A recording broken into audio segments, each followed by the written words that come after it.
Hi hello ನಮಸ್ಕಾರ ವೀಕ್ಷಕರೇ. ಇಂದು ಕಿತ್ತೂರು ಕರ್ನಾಟಕ ಭಾಗದಲ್ಲಿ ಭಾರತ ಟೈಮ್ಸ್ ಮೀಡಿಯಾ ನೆಟ್ವರ್ಕಿಂಗ್ ತಂಡ ಅನೇಕ ವಿಷಯಗಳಲ್ಲಿ ಗ್ರೌಂಡ್ ರಿಪೋರ್ಟಿಂಗ್ ನಡೀತಾ ಇದೆ.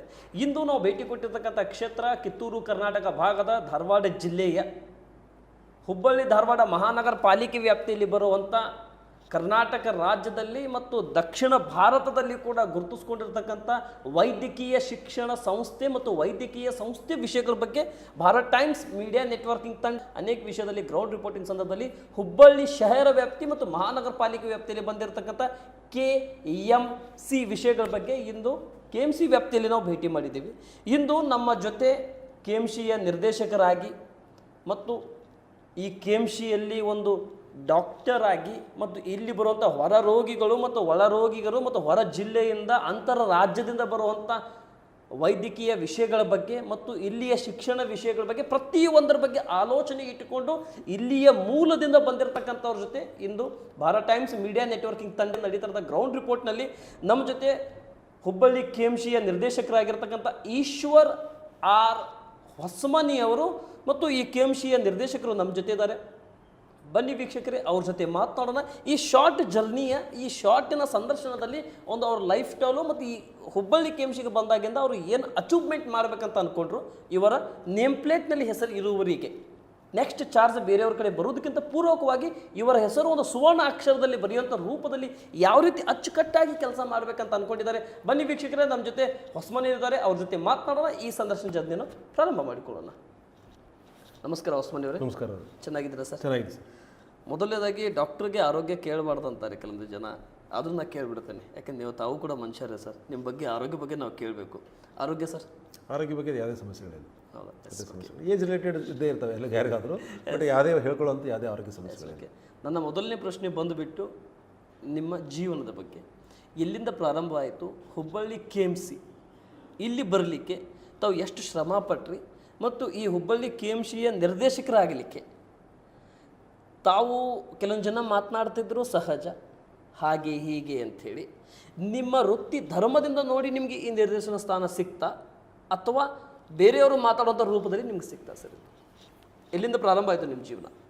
ನಾನು ಈ ಕರ್ನಾಟಕ ವೈದ್ಯಕೀಯ ಮಹಾವಿದ್ಯಾಲಯಕ್ಕೆ ಒಬ್ಬ ವಿದ್ಯಾರ್ಥಿಗೆ ಕೂಡ 1983ರಲ್ಲಿ ತಿರುಗಡೆ ಆದೆ. 83ರಲ್ಲಿ 88, 89ರಲ್ಲಿ ಮುಗಿಸಿದೆ. ಮತ್ತು 90ರಲ್ಲಿ ನಾನು ಸ್ನಾತಕೋತ್ತರ ಪದವಿಗೆ ಜಾಯ್ನ್ ಆದೆ MS ಜನರಲ್ ಸರ್ಜನಲ್ಲಿ. ಸೊ 93ರಲ್ಲಿ ನಾನು MS ಜನರಲ್ ಸರ್ಜರಿ ಮುಗಿಸಿದೆ. ಹೀಗಾಗಿ 2 ವರ್ಷ ನಾನು BLD ಬಿಜಾಪುರದಲ್ಲಿ ಕೆಲಸ ಮಾಡಿದೆ. ಆಮೇಲೆ 97ರಿಂದ ಲೆಕ್ಚರರ್ ಆಗಿ ಈ ವಿದ್ಯಾಸಂಸ್ಥೆಗೆ ನಾನು ಸೇರ್ಪಡೆ ಆದೆ. ಮತ್ತೆ ಮರಳಿ 97ರಿಂದ ಇಲ್ಲಿವರೆಗೂ ಸುಮಾರು 29 ವರ್ಷಗಳವರೆಗೆ ವಿವಿಧ ಹುದ್ದೆಗಳಲ್ಲಿ ನಾನು ಕಾರ್ಯವನ್ನು ನಿರ್ವಹಿಸಿದ್ದೇನೆ.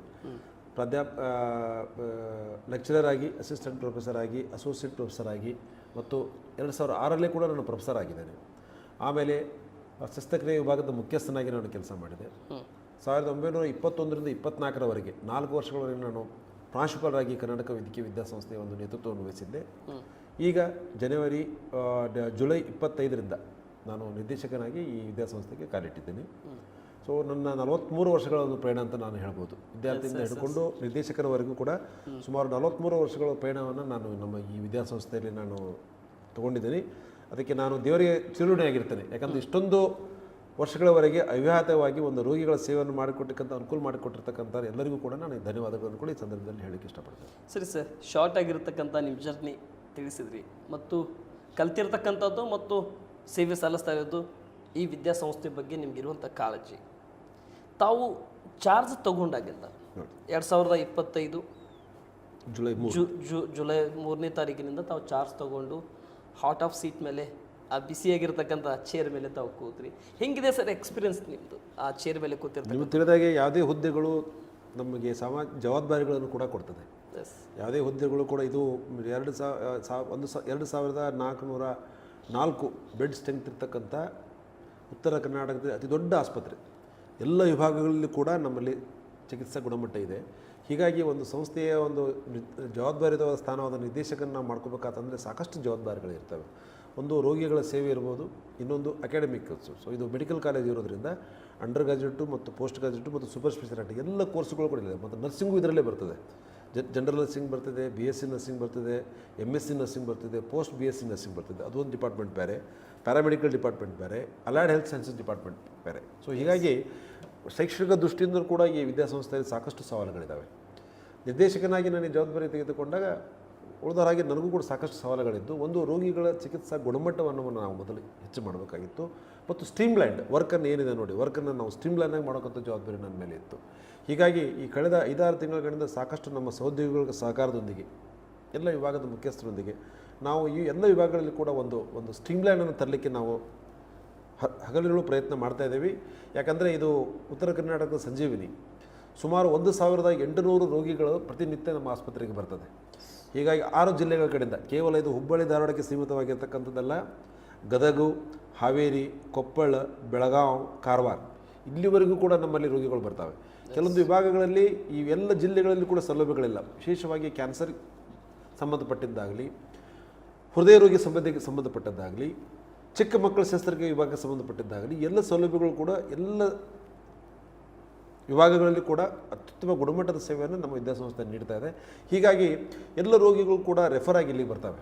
ಹೀಗಾಗಿ ನಮ್ಮ ಮೇಲೆ ಸಾಕಷ್ಟು ಜವಾಬ್ದಾರಿ ಇದೆ. ಎಲ್ಲ ರೋಗಿಗಳ ಒಂದು ವಿಶೇಷ ಗುಣಮಟ್ಟವನ್ನು ಕಾಯ್ಕೊಳ್ಳೋಕ್ಕಾಗಿದೆ. ಈಗ ಈ ದೃಷ್ಟಿನಲ್ಲಿ ನಾವು ನಮ್ಮ ವೈದ್ಯರ ತಂಡದೊಂದಿಗೆ ಇಲ್ಲಿರ್ತಕ್ಕಂಥ ಒಂದು 350-400 ವಿಶೇಷ ತಜ್ಞರು, ಸುಮಾರು 600 ಪೋಸ್ಟ್ ಗ್ರಾಜ್ಯುಯೇಟ್ಸ್ ವಿದ್ಯಾರ್ಥಿಗಳು, 18-20 ಸೂಪರ್ ಸ್ಪೆಷಾಲಿಟಿ ವೈದ್ಯರು, ಇವರೆಲ್ಲರ ಸಹಕಾರದೊಂದಿಗೆ ಮತ್ತು ಸಂಘಟದೊಂದಿಗೆ ನಾವು ಎಲ್ಲ ವಿಭಾಗಗಳಲ್ಲಿ ಕೂಡ ಒಂದು ಚಿಕಿತ್ಸೆಯ ಗುಣಮಟ್ಟವನ್ನು, ಕೇವಲ ಚಿಕಿತ್ಸೆ ಮಾಡೋದು ಅಷ್ಟೇ ಅಲ್ಲ, ಅತ್ಯುತ್ತಮ ಗುಣಮಟ್ಟವನ್ನು ನಾವು ಯಾವುದೇ ಕಾರ್ಪೊರೇಟ್ ಹಾಸ್ಪಿಟಲ್ಗೂ ಕೂಡ ನಾವು ಕಂಪೇರ್ ಮಾಡಿದರೆ ಸಿಗಿರ್ತಕ್ಕಂಥ ಸೌಲಭ್ಯಗಳಾಗಲಿ, ಚಿಕಿತ್ಸಾ ಗುಣಮಟ್ಟಗಳನ್ನು ಎಲ್ಲ ರೀತಿಯಿಂದ ನಾವು ಹೆಚ್ಚು ಮಾಡಲಿಕ್ಕೆ ಒಂದು ಪ್ರಯತ್ನ ಮಾಡಿದ್ವಿ. ಅದರಲ್ಲಿ ನಾವು ಕಾರ್ಯರೂಪದಲ್ಲಿ ಆಗಿದ್ದೀವಿ. ಯಾಕಂತಂದರೆ ಕೆಲವೊಂದು ವಿಭಾಗದಲ್ಲಿ, ಪರ್ಟಿಕ್ಯುಲರ್ಲಿ ವಿಶೇಷವಾಗಿ ಪಿಡಿಯಾಟ್ರಿಕ್ ಡಿಪಾರ್ಟ್ಮೆಂಟ್ನಲ್ಲಿ ಹೊರಗಡೆಗಿಂತ ಹೆಚ್ಚಿನ ರೋಗಿಗಳು ನಮ್ಮಲ್ಲಿದ್ದಾವೆ. ಚಿಕ್ಕ ಮಕ್ಕಳದು NICU, SNCU, ಸಿಕ್ ನಿಯೋನಟಲ್ ವಿಭಾಗ ಅಂತ ಇರ್ತದೆ, ನಿಯೋನಟಲ್ ವಿಭಾಗ ಅಂತ ಇರ್ತದೆ. ಇಲ್ಲೇ ಹೆರಿಗೆಗಳಾಗಿ ಇಲ್ಲೇ ನಿಯೋನಟಲ್ ಸೌಲಭ್ಯಗಳು ಕೊಡೋದು ವಿಭಾಗದಲ್ಲಿ ಪ್ರೈವೇಟಿಗಿಂತೂ ಕೂಡ ಹೆಚ್ಚಿನ ಸಂಖ್ಯೆಯಲ್ಲಿ ನಮ್ಮಲ್ಲಿದ್ದಾವೆ. ಹೀಗಾಗಿ ನಾನು ಈ ನಿರ್ದೇಶಕನಾಗಿ ಜವಾಬ್ದಾರಿ ತೆಗೆದುಕೊಂಡಾಗ ಚಿಕ್ಕ ಮಕ್ಕಳಿಗಾಗಿ ಒಂದು ವಿಶೇಷವಾದ ಅಟಾನಮಸ್ ಇನ್ಸ್ಟಿಟ್ಯೂಟ್ ಥರ, Indira Gandhi institute of child ಅಂತ ಬೆಂಗಳೂರಿದೆ, ಅದೇ ಥರ ಮಾದರಿನಲ್ಲಿ ಕೂಡ ನಮ್ಮಲ್ಲಿ ಕೂಡ ಒಂದು 350 ಹಾಸಿಗೆಗಳ ಒಂದು ಚಿಕ್ಕ ಮಕ್ಕಳೊಂದು ವಿಭಾಗ ಆತಪ್ಪ ಅಂತಂದರೆ ಅಂದೇ ಒಂದು ಸೂರಿನಡಿಯಲ್ಲಿ ಅದು ಶಸ್ತ್ರಕ್ರಿಯೆ ಇರ್ಬೋದು, ಡಯಾಗ್ನೋಸಿಸ್ ಇರ್ಬೋದು, ಟ್ರೀಟ್ಮೆಂಟ್ ಇರ್ಬೋದು, ಮಕ್ಕಳ ಸಂಬಂಧ ಒಂದು ಅದೇ ಥರ ಮಾಡಬೇಕು ಅಂತ ಸರ್ಕಾರಕ್ಕೆ ಒಂದು ಪ್ರಪೋಸಲ್ ನಾನು ಕೊಟ್ಟಿದ್ದೀನಿ. ಮುಂದಿನ ದಿನಗಳಲ್ಲಿ ಅದು ಖಂಡಿತ ಬರ್ತದೆ ಅನ್ನೋ ನಂಬಿಕೆ ಇದೆ. ಅದಕ್ಕೆ ವಿಭಾಗಕ್ಕೆ ಬೇಕಾಗಿತ್ತು ಪ್ರಾಧ್ಯಾಪಕರು, DM ನಿಯೋನಟಾಲಜಿ ನುರಿತ ವೈದ್ಯರು, MD ಅಲ್ಲ, DM ನಿಯೋನಟಾಲಜಿ ಮಾಡ್ತಕ್ಕಂಥ ಒಂದು ಪ್ರಾಧ್ಯಾಪಕ ವರ್ಗ, ಒಂದು ಸಹಾಯಕ ಪ್ರಾಧ್ಯಾಪಕ ವರ್ಗ, ಒಂದು ಸಹ ಪ್ರಾಧ್ಯಾಪಕರ ಹುದ್ದೆಯನ್ನು ನಾವು ಸರ್ಕಾರಕ್ಕೆ ಒಂದು ಮನವಿ ಸಲ್ಲಿಸಿ ಅದು ರೆಗ್ಯುಲರ್ ಪೋಸ್ಟ್ ಕ್ರಿಯೇಟ್ ಮಾಡಲು ನಾವು ಯಶಸ್ವಿಯಾಗಿದ್ದೀವಿ. ಮುಂದಿನ ದಿನಗಳಲ್ಲಿ ಗೌರ್ಮೆಂಟು ಕೂಡ ಅವ್ರನ್ನ ಕನ್ಫರ್ಮ್ ಮಾಡಿ ಆ ಪೋಸ್ಟ್ಗಳನ್ನು ರಿಕ್ರೂಟ್ಮೆಂಟ್ ಮಾಡಿದರೆ ಮುಂದಿನ ದಿನಗಳಲ್ಲಿ ವಿಶೇಷವಾಗಿ ಚಿಕ್ಕ ಮಕ್ಕಳಿಗೆ ಬೇಕಾಗಿರ್ತಕ್ಕಂಥ DM ನಿಯೋನಟಾಲಜಿ ವಿಭಾಗ ಅದೊಂದು ನಮ್ಮ ವಿದ್ಯಾಸಂಸ್ಥೆಗೆ ಕೊರತೆ ಇದೆ. ಅದನ್ನು ಹೊರತುಪಡಿಸಿ ಉಳಿದ ಎಲ್ಲ ವಿಭಾಗಗಳಲ್ಲಿ ಕೂಡ ನಾವು MD, DM ಮತ್ತು MCH ಕೋರ್ಸ್ಗಳು ಪ್ರಾರಂಭ ಆಗಿದೆ. ಅದರಿಂದ ಅತಿ ಹೆಚ್ಚಿನ ಶ್ರೇಷ್ಠತೆ ಗುಣಮಟ್ಟವನ್ನು ನಾವು ರೋಗಿಗಳಿಗೆ ಕಾಳಜಿ ಮಾಡಲಿಕ್ಕೆ ಅನುಕೂಲ ಆಗ್ತದೆ. ಮುಂದಿನ ದಿನಗಳಲ್ಲಿ ಅದು ಕೂಡ ಬರ್ತದೆ ಅನ್ನೋ ನಂಬಿಕೆ ನಮಗಿದೆ. ಓಕೆ. ಈ ಹುಬ್ಬಳ್ಳಿ ಧಾರವಾಡ ಮಹಾನಗರ ವ್ಯಾಪ್ತಿಯಲ್ಲಿ ಮತ್ತು ಕಿತ್ತೂರು ಕರ್ನಾಟಕ, ಉತ್ತರ ಕರ್ನಾಟಕ ಭಾಗದಲ್ಲಿ ಇರುವಂಥ KMCಯ ಸಂಶೋಧನೆ ವಿಷಯದಲ್ಲಿ ಬಗ್ಗೆ ಕೂಡ ಯಾವ ರೀತಿ ಇಲ್ಲಿ ಕೆಲಸಗಳು ನಡೀತಾ ಇದೆ ಸರ್ ಆ ವಿಷಯದಲ್ಲಿ? ಒಳ್ಳೆಯದು. ಈ ಕರ್ನಾಟಕ ವೈದ್ಯಕೀಯ ವಿಜ್ಞಾನ ಸಂಸ್ಥೆ ಮತ್ತು ಸಂಶೋಧನಾ ಸಂಸ್ಥೆ ಅಂತ ನಮ್ಮದು ಹೆಸರಿದೆ. ಹೀಗಾಗಿ ಸಂಶೋಧನೆ ಸಂಬಂಧಪಟ್ಟಿದ್ದ ಒಂದು ಕಾರ್ಯಗಳು ಇಲ್ಲಿ ನಡೀಲೇಬೇಕಾಗ್ತದೆ.